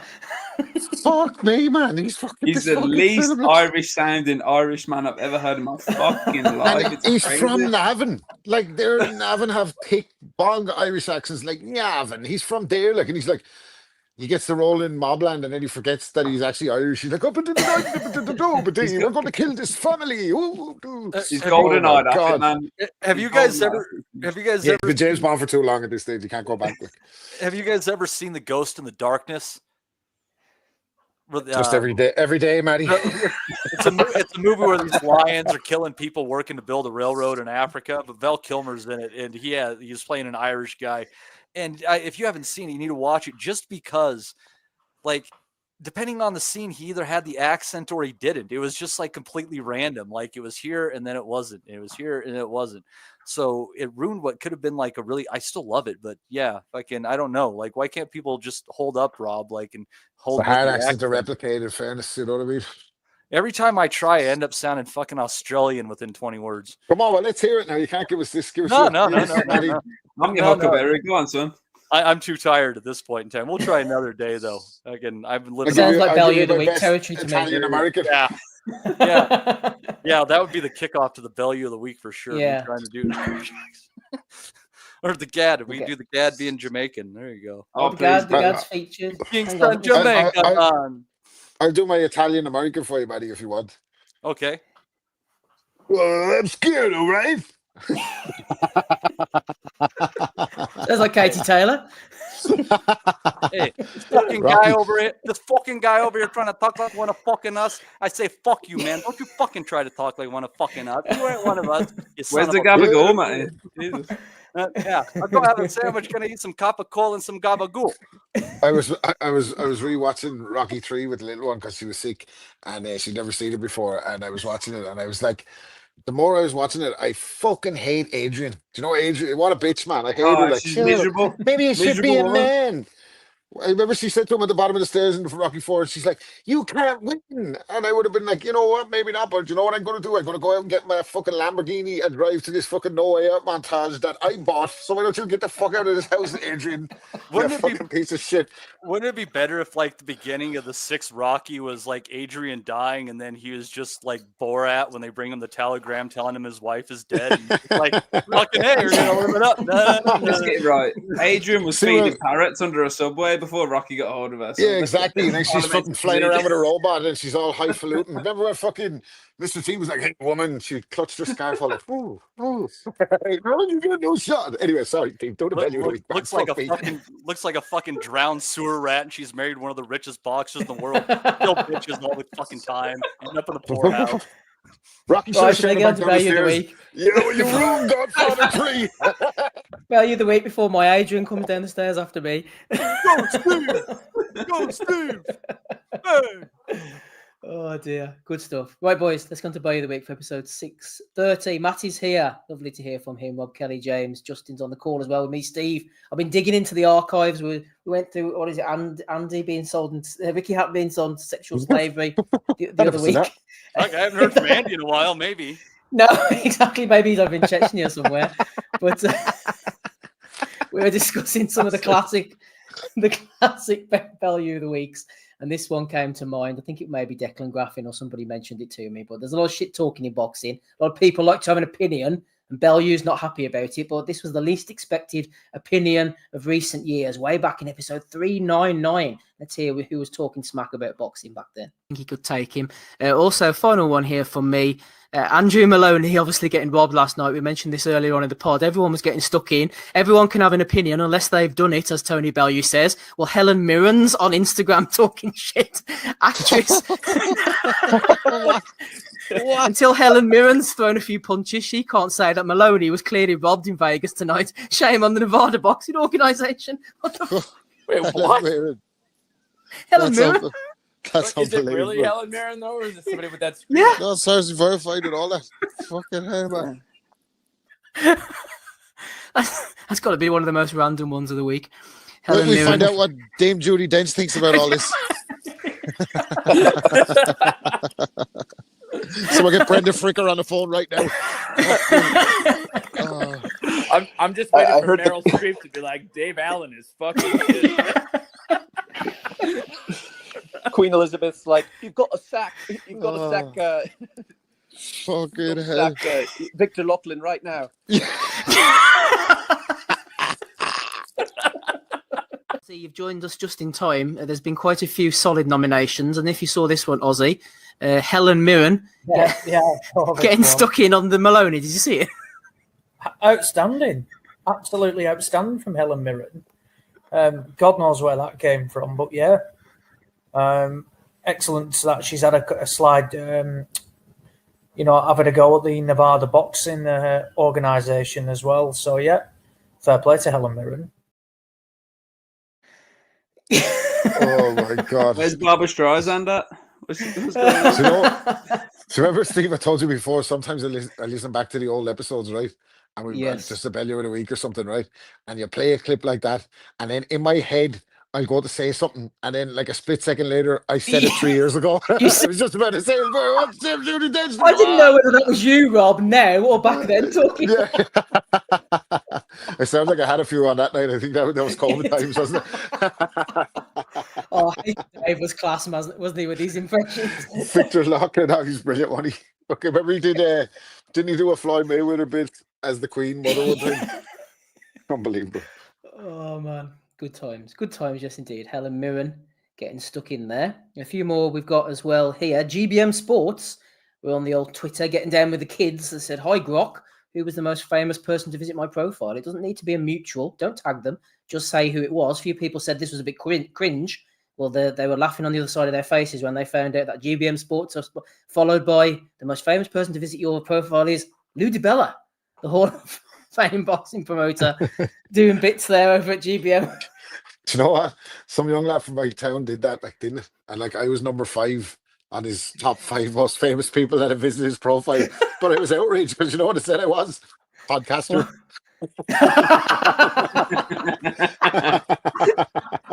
European positioner, Rob. Fair play. Top 5. That'll do it. Oh, yeah. Bad life for that guy, innit? Fuck me. It's the same shame that Jack the Ripper has taken a back seat to Helen Mirren. Yep, indeed. Get Helen on the pod. Get Turkey on the pod. Answer some real questions. Yeah, Tim Zhu's trainer calls fight off after brutal blows. No sympathy in this game. I said to you from the beginning, says Turkey Al Sheikh, Tim Zhu does not deserve to be on a Riyadh season or Ring magazine card. He can be useful as a sparring partner for a champion in Riyadh season. Well, I thought that was very poor from a fella in his position. But if he'd have said that on our pod, we would have said, yeah, no, fair play, Turkey. That's like a decent point. I would have cut it for a YouTube short. Great fella. Great bunch of lads. What else have we got here on the go then? Absolutely. Well, yes, All the Smoke Boxing says, rare company, Usyk becomes a 3-time undisputed champion, not to be outdone. Jumps in. I'm 4 times undisputed, but yes, I welcome the only other fighter to do it 3 times. Congratulations, Usyk. The quote, talking her shit. She's class. I'd love to be a fly on the wall in the kitchen of Papoose and Clarissa Shields where they're both talking about each other. It'd be fucking unbelievable, man.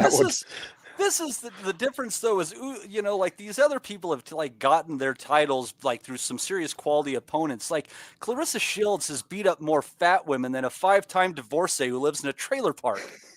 That's Gervonta Davis.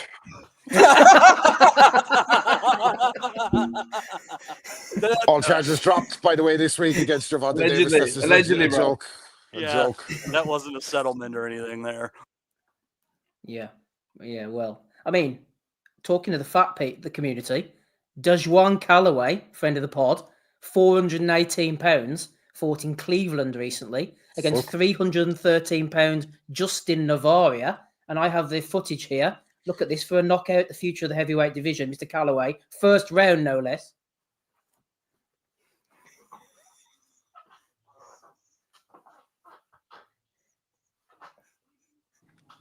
To be fair, it was weight drain there, wasn't it? Paddy Pimlet looks bad there, don't he? Or is he going to make the count? David Tua looks safety first. Speaking of RP3, by the way, I like the outfit here. Look at good call. Good call from the ref, man. It's a dangerous sport. If he's going to want to get a call to fight some bigger fights, like he's going to have to lose some weight because no promoter wants to pay for 2 airplane seats. I mean, come on. Out to Cleveland. Especially when you're fucking 2 seats in the cab, Callaway. You know what I mean? Howdy.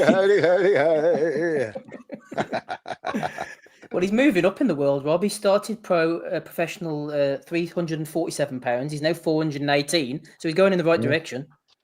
Yeah, he's on that snack. He's on all the snacks. Yes. Full snack. Full snack program in effect there. He's gonna be the first guy to challenge for a title after being brought to the ring on a forklift. Well, speaking of snack, it's in no way related to this next Belly of the Week nomination. Friend of the pod, Connor Ben, motoring into the Jack Cattrall. No, it's the Harlem Eubank changing room to check the gloves as instructed by Jack Cattrall. In case you all must have forgot about Connor's previous issues, he's rocking a inconspicuous diamond encrusted not guilty chain. Not guilty. To this day. Me. God damn it, Rob, you son of a bitch. You gotta be quick around here, buddy. That is outrageous, isn't it? You know, I've recently... Just in case you've forgotten. You know the SAS Channel 4 show? He's on that, and yes. And I'm really trying to figure out whether he's an arsehole or not. And I think he is, because that chain is outrageous.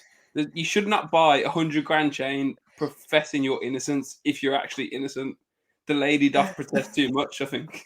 I didn't know, like, when you're the son of Conor Ben, or son of Nigel Ben, rather, that you end up dressing like one of the fucking hot boys from New Orleans. Like, what the fuck is he doing there with that chain? Like, like one of the Cash Money millionaires. Like, give me a break. He's a mystery, isn't he? He's an absolute mystery. I don't know what to Well, make he'd of want to him be for. fucking. He'd want to be putting that chain away now and paying for his legal woes. And you know what I mean? He's fucking just had the biggest fucking pay-per-view, one of the biggest pay-per-views in Britain, and he's on the SAS show. So that's telling his own story, like, isn't it?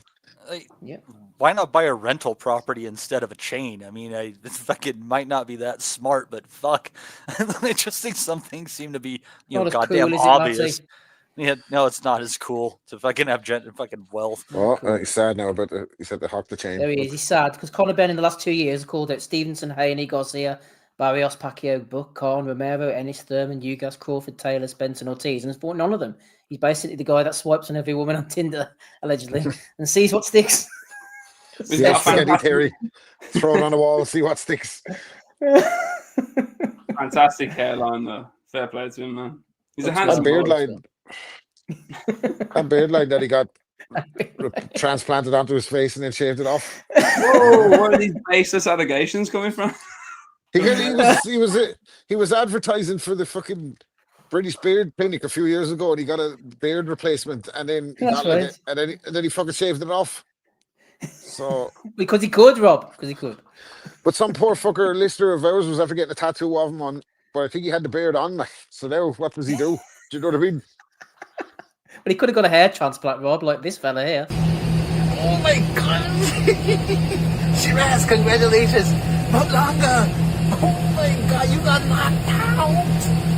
Oh my God! Oh, something Canelo Alvarez couldn't do!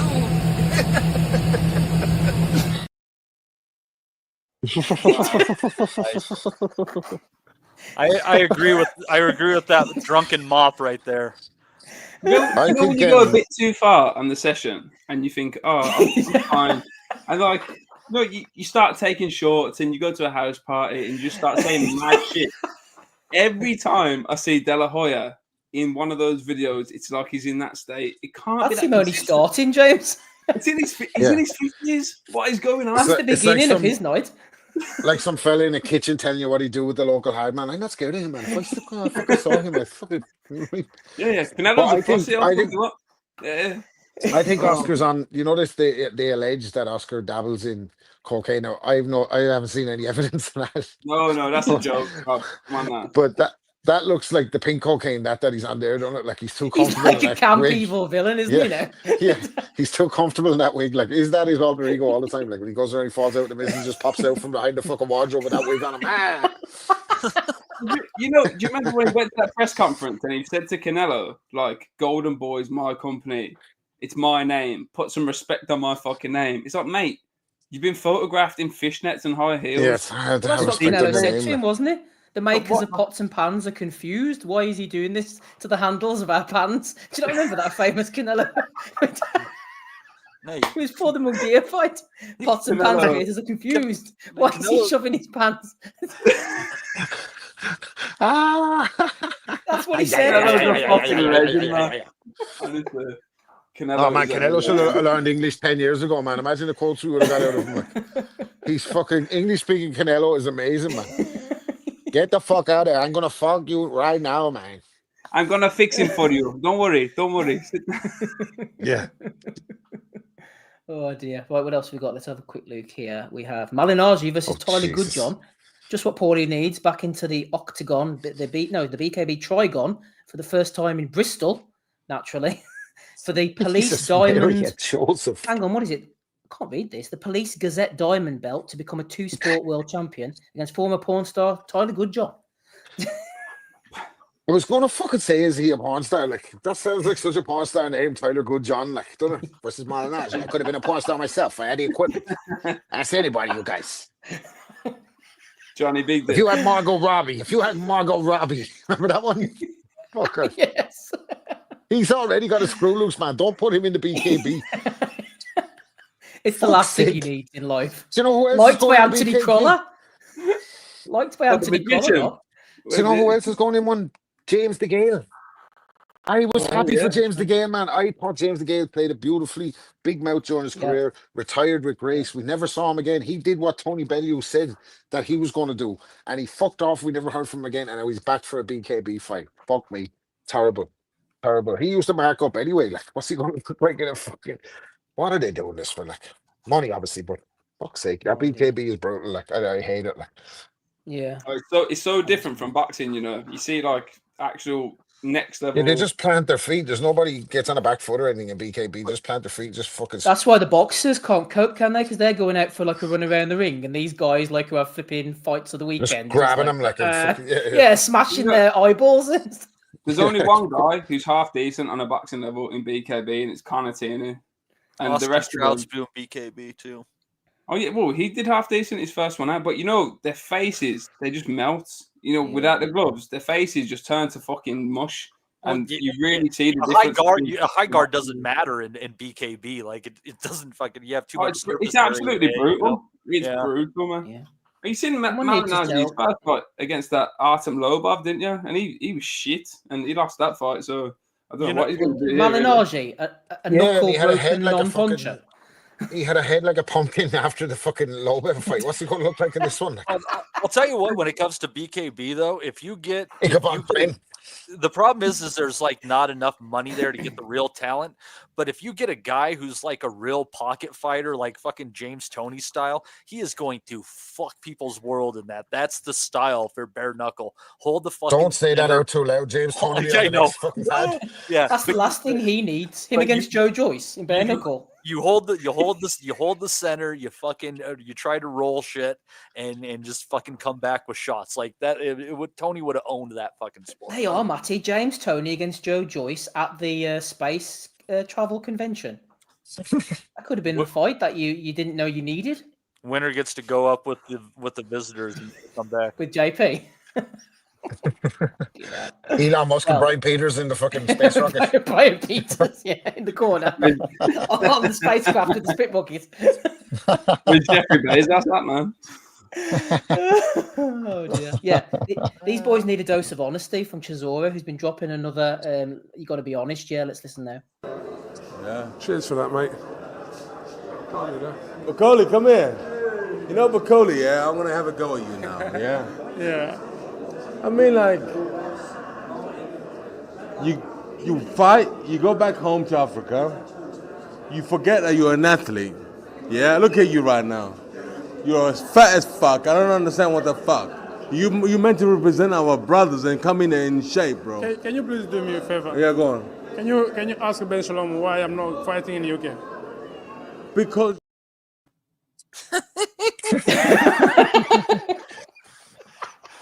I'm just gonna say we have starving people there, and you're taking all the food. Two African brothers right there, mate. Two African brothers. Do they have a restaurant? Brothers. Well, one of them's been in a restaurant. The Bacoli. You're eating all the profits. I can't be your partner. I was looking for the original Jarrell Miller rant the other day, but it's been taken down, Rob, now. So my favorite part of that was when Chisora said to him, "Look at you, you're fat as fuck. I don't know what the fuck."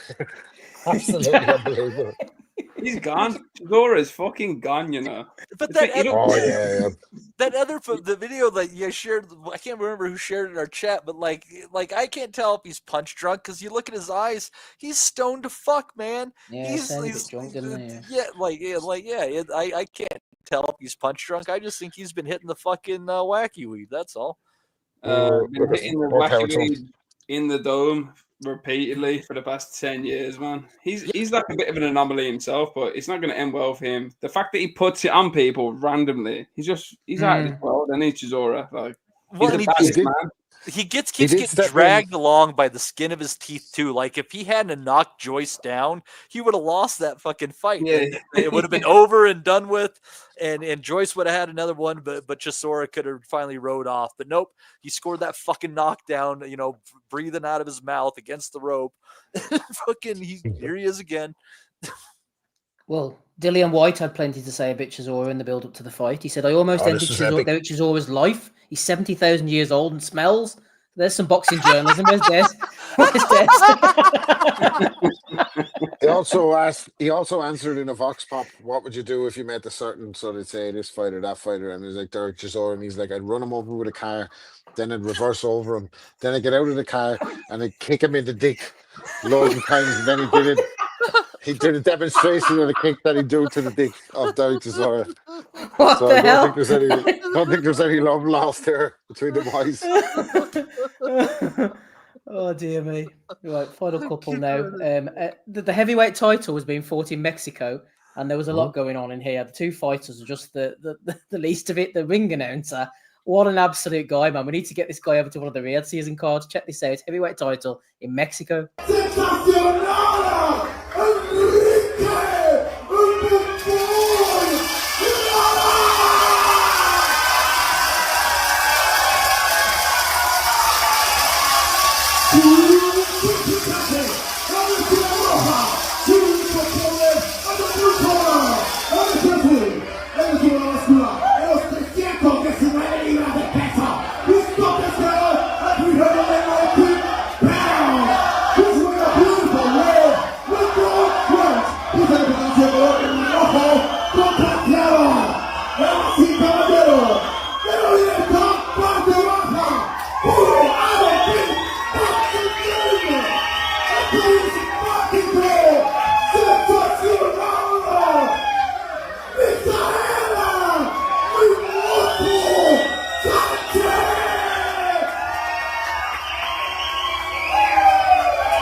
I feel like I just heard the Mexican overdub of a Godzilla movie.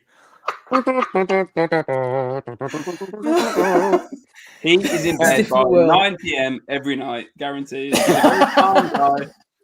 I had in my head when you said Mexican heavyweight title fight that both them lads are going to have tits at there, and I was proved right. I can tell you what, that guy thinks the cartel are a great bunch of lads. Otherwise, he wouldn't have that much. Yes. He's contracted to MTK Global, 100%, man. I just thought all the cartel money is obviously fucking going somewhere else. It's not going on the production of the Mexican heavyweight title anyway, is it? Looks like they have it in an air hanger, like. I think we know where it's going, Rob. Oh dear. Someone mentioned to me during the week about a former fighter, Eagle Kiowa, over in Japan. I thought to myself, I remember him. I wonder whatever happened to him. Looked up his box rec. A nice photo. A Stop AIDS poster. So I guess we know what's happened to poor Eagle. Well, let's stop it, first of all. He'd have no problem making weight, would he? To be fair to him. What the hell? imagine putting that up as your box rec photo.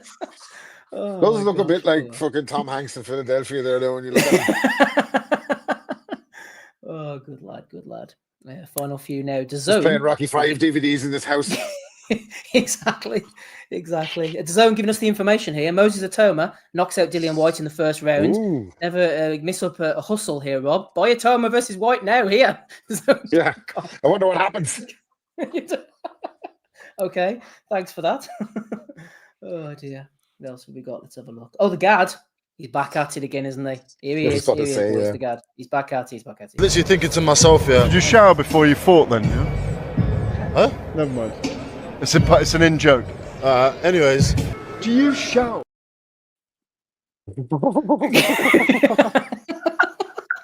Talk about walking a fucking tightrope, God. Jesus Christ. It's like that fucking scene out of fucking... It's like that scene out of Departed, isn't it? There's guys you can hit, and there's guys you can't hit. He's one you can't hit. Don't fucking ask him if he had a shower. Scariest opponent yet, Itauma, man. He thought he'd faced it all. Do you see, as a follow-on for that, Derek Chisora popped up in the background and said, "Stop asking people, do they want to have a shower, man?" Well, you know what? The Gad thought he was so on top there, didn't he? He thought that was such a cool reference. Oh, fucking hell. He's mixing up his heavyweights that listen to the pod. It's not him, it's Tony Yoki. You do that joke for, he'd be on the floor for that one, man. Exactly. Yeah, shout out. Yeah, speaking of Tony Yoka, perfect stuff there from you, Rob, just bringing us in on that one. So Tony Yoka has obviously signed. He came on the pod last week. He signed with Queensbury Promotions. He's doing well in life. If I can get the clip up here, let me have a look. I was listening to the Below the Belt podcast this week, which is a good podcast with Cal and John McDonald. I listen to it every week. And they were referencing Reddit, apparently, and some chancer had come up with a particularly funny quip about Tony Yoka. It was brilliant, actually. Let's have a listen to what he came up with. Do you know what? The top comment was on the Reddit post about this signing? What? Tony mediocre. I hear that coming true, dude. Fucking hell. That's good. That's good, isn't it? That's good. That deserves far more than the 34 upvotes it got on Reddit. That's just unacceptable. Was it 34? No, 95 now. 95. No, it's gaining traction. It's gaining traction. That's good, isn't it? Tony mediocre. Very good. It's just as cool 2 years ago, goddammit. Did you hear that one okay, yeah? Uh-huh. Yeah. Some chancer grabbing the Tony mediocre and going and putting it on Reddit for his little cheap upvotes. What did he say? I missed the whole thing. I was the only one that couldn't hear it. No, you couldn't hear it? Copyright infringement, if there's ever been a day, man. All right, okay. Oh, is that what it is? I heard it just fine. Okay. Yeah. Oh, maybe it's only licensed in certain fucking... Yeah. Okay. Yeah. That's this going to get taken down. Wasn't expecting that, but that's fair enough. No problem. I'm getting doubly shafted on my Tony mediocre joke, clearly. We shall move on. What else have we got on the agenda for the belly of the week? Exactly. IFL. If anybody's wondering what IFL are up to these days, there's some great boxing content, including their podcast, which came up with this one. I'm Not Picking You Up, World's Strongest Woman Refuses to Lift Big John, featuring Luke Littler. What is happening here? What a pair of hunks. What is going on here? That is such a grasping... Oh, what's happening? Like that. It used to be halfway represented. Do you know what I mean? What is going on with that TikTok? How can we meme this up? Let's meme this up. What if Gary Lineker rocked up in the background and he's like, we'll give women's football equal pay if we can lift up John Fisher was the first thing that happened in that. And then the next thing she said, I'm not fucking picking you up. And that was it. Then like, big blow for equal pay. Fucking hell, man. Where's Matt Dude's in Letizia it. at, man? Fucking hell. This is a Yeah, joke. get Matt Letizia on. Lizard. Matt Letizia jumping in there. With who was the Matt Letizia? Oh, Ray Ford, isn't he the Matt Letizia of the boxing world? Yeah. Get him on. Right, let's Letizia. have a look. Got one more for you, boys. You probably know what it's going to be. But Thomas Triber getting all mixed up. This is prime value of the week material. Hopefully it'll play after the last one. Dramatic heavyweights of the past decade and the former WBC interim world champion, Dillian, the baby snatcher, White.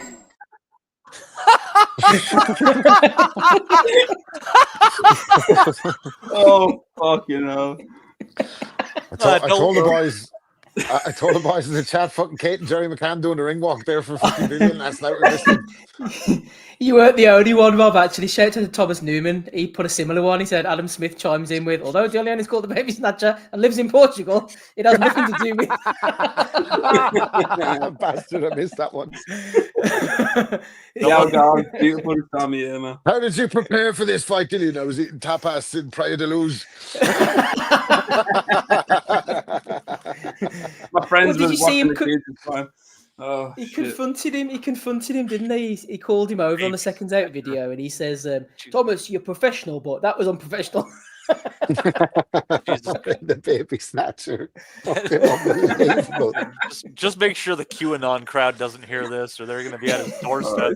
Yeah. Oh my God, that is outstanding. The baby snatcher, Dillian. Wow, fuck me. The baby maker, if anything. The baby maker, exactly. Sean Glover says save the best till last. Ever since he was 14, Jesus Christ. Good stuff. That's all the ones Isn't I've that got. nuts that he has a son that's older than Atoma? Isn't that absolutely nuts? Don't know many Jamaicans, do you, Matty? No, I don't know any Jamaicans whatsoever. Jamaicans have been on the ground here, been in the air. Oh dear. Right, that's all the ones I've got, boys. It does take a while to pull all that shit together, man. But it's worth it. We have a laugh, don't we? Okay, Justin, do you have anything to add? I know there's a bit of an impromptu value of the week, so if you don't, we'll move on. Any nominations, Justin? Justin, are you copyright infringed? He might have had to step away to go pee or something. I don't know if there's a message in the chat. That's okay. No. Matthew, have you got anything to throw in? Anything that's tickled your fancy? God, I wish I could remember the doctor's name. I wasn't even thinking about it. But the doctor from the Jojo Diaz Regis Prograis fight absolutely deserves it. He sitting there, Jojo Diaz cut open like a freaking stuck pig. The doctor holds up 2 fingers. How many fingers am I holding up? Jojo, 1. He's like, they looks over the ref, gives him thumbs up. Yeah, it's good. Send him back out there.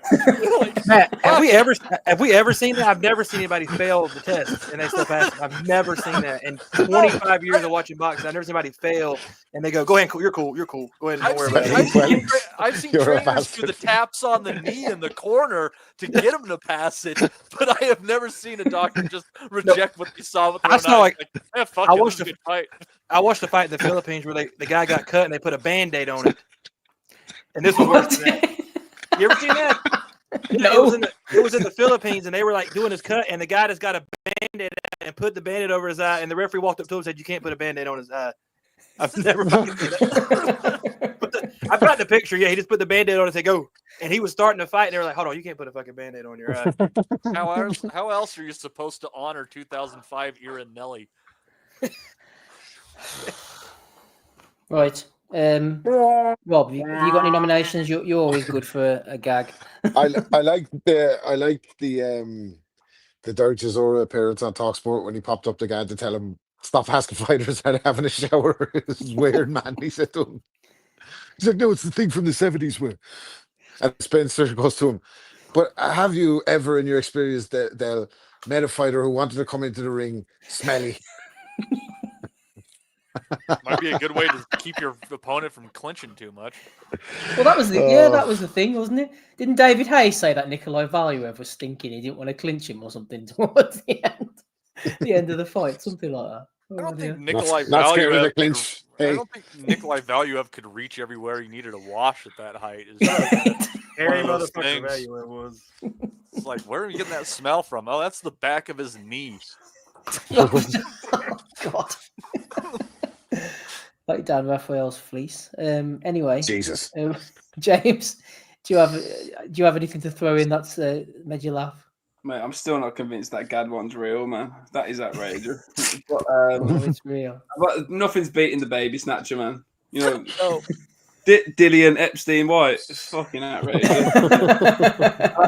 I'll have to go with the body snatcher, man. Fucking hell. The body snatcher, the baby snatcher. Yeah, we'll go through them very quickly in case anybody's forgotten. The flipping tab bar keeps disappearing, so I can't scroll down. Yeah, we'll go through them as I'm quickly not as we can. exactly sold on this new setup yet. Oh, it's not working for me. I thought it was me, but maybe it's the same for you as well. I can't get on the bloody page. Right, anyway. So we've got IFL got nominated, The Zone, Stop AIDS, if that's your type of thing. Derek, 70,000 years old, smells. Steve said the Let AIDS proliferate through. Colin Ben. Colin Ben again, reminding everybody. What was the other one? Oh, yeah, the Quote getting stuck in there. We've got Turkey. We've got GBM Sports. We had all the videos. We're not playing them. We had Helen Mirren. Good to hear back from her again, friend of the pod. And the Fat Heavyweights. We had Oscar going off on one. We had Chizore's Honesty. We had Itauma completely confused. We had the Mexican ring announcer. We had the Baby Snatcher. And then we had the Mediocre Thief, which we didn't quite translate because they didn't play. The Baby Snatcher is the nomination for James. We've got that one in the bag already. Roberto, who are you going for in episode 630? Well, it would have been nice to round it off with a Gad's shower on Automa, but any other week. But or Stop AIDS, you know what I mean? Both good causes, but I think it has to be the Baby Snatcher, doesn't it? Like Dillian, the Baby Snatcher, White, unbelievable. Like. Yeah, seriously, I can't. How can you go with anything other than Baby Snatcher? That's fucking brilliant. Good stuff. They give him a belt with just a Justin. fella walking across the crossroads holding a baby. Exactly. It's got my vote, Justin. Clean sweep for you, sir. Yeah. Snatcher. Excellent. Congratulations, Thomas Triber. Former pro wrestler Thomas Triber. I can't remember what his name was, but I was looking him up on YouTube once. Yeah. Baby He Snatcher. was in the pro WCW circuit, apparently. Snatching something. Was he? Yeah. Anyway. Yeah, apparently so. He was the WCW wrestler before he became ring announcer. Good for him. Yeah. Good for him. We wish him well. And especially seeing as he's the Boy of the Week winner for episode 630. Congratulations. We've had a laugh tonight, haven't we? David Palmer was trying to put a super chat in. It wouldn't work. Save your money, David. We do appreciate it. Anyway, Des was on with us earlier. Justin was here. James, Rob Kelly, Matty. It's good to be back in the hot seat. Thank you very much, Matty, for the opportunity. You'll be back next week for 631, Matty. Am I right in saying that? Yeah, to Fuck's discuss sake. fucking Jamaine Ortiz and Steve Claggett. Oh, yeah. Did you preview that, Steve? It was in the show notes. Did you preview that? I didn't. Oh, there were show notes. Sorry. There's just trust me. If you didn't touch on it, you only spent like 2 minutes less on it than I would have. Well, we got I think fucking I 3 asked hours out of Justin. it, whatever we did. I asked Justin. I think he went. And that was about it. Justin, wasn't it? I think. Yeah, that was about it. Between me and you. Anyway, let's get out of here. Thank you very much. I've been Steve Wellings. Great to be back. We'll jump on again soon if I can. Cheers, boys. Thanks to the chat. Hit the like, hit the thumbs up. Come on if you enjoyed it. Give the boys some support. They're doing this every week for you. Let's give them a pat on the back. And that's all from me for now. Goodbye. We'll never forget. Golly, that's good happening. Go to move! We want to be honest, yeah? Crying like a little bitch. I've never met a fucking swank that can fight me. I fell asleep. I fell asleep. You're a fucking bum, you're a fucking asshole. Rumple fucking stiltskin. But allegedly, Oscar Rivas has failed a test. 7-year ain't. 7-year ain't. I will fucking smash fucking you. I hope you fucking die. Be safe. I love boxing asylums. As simple as that.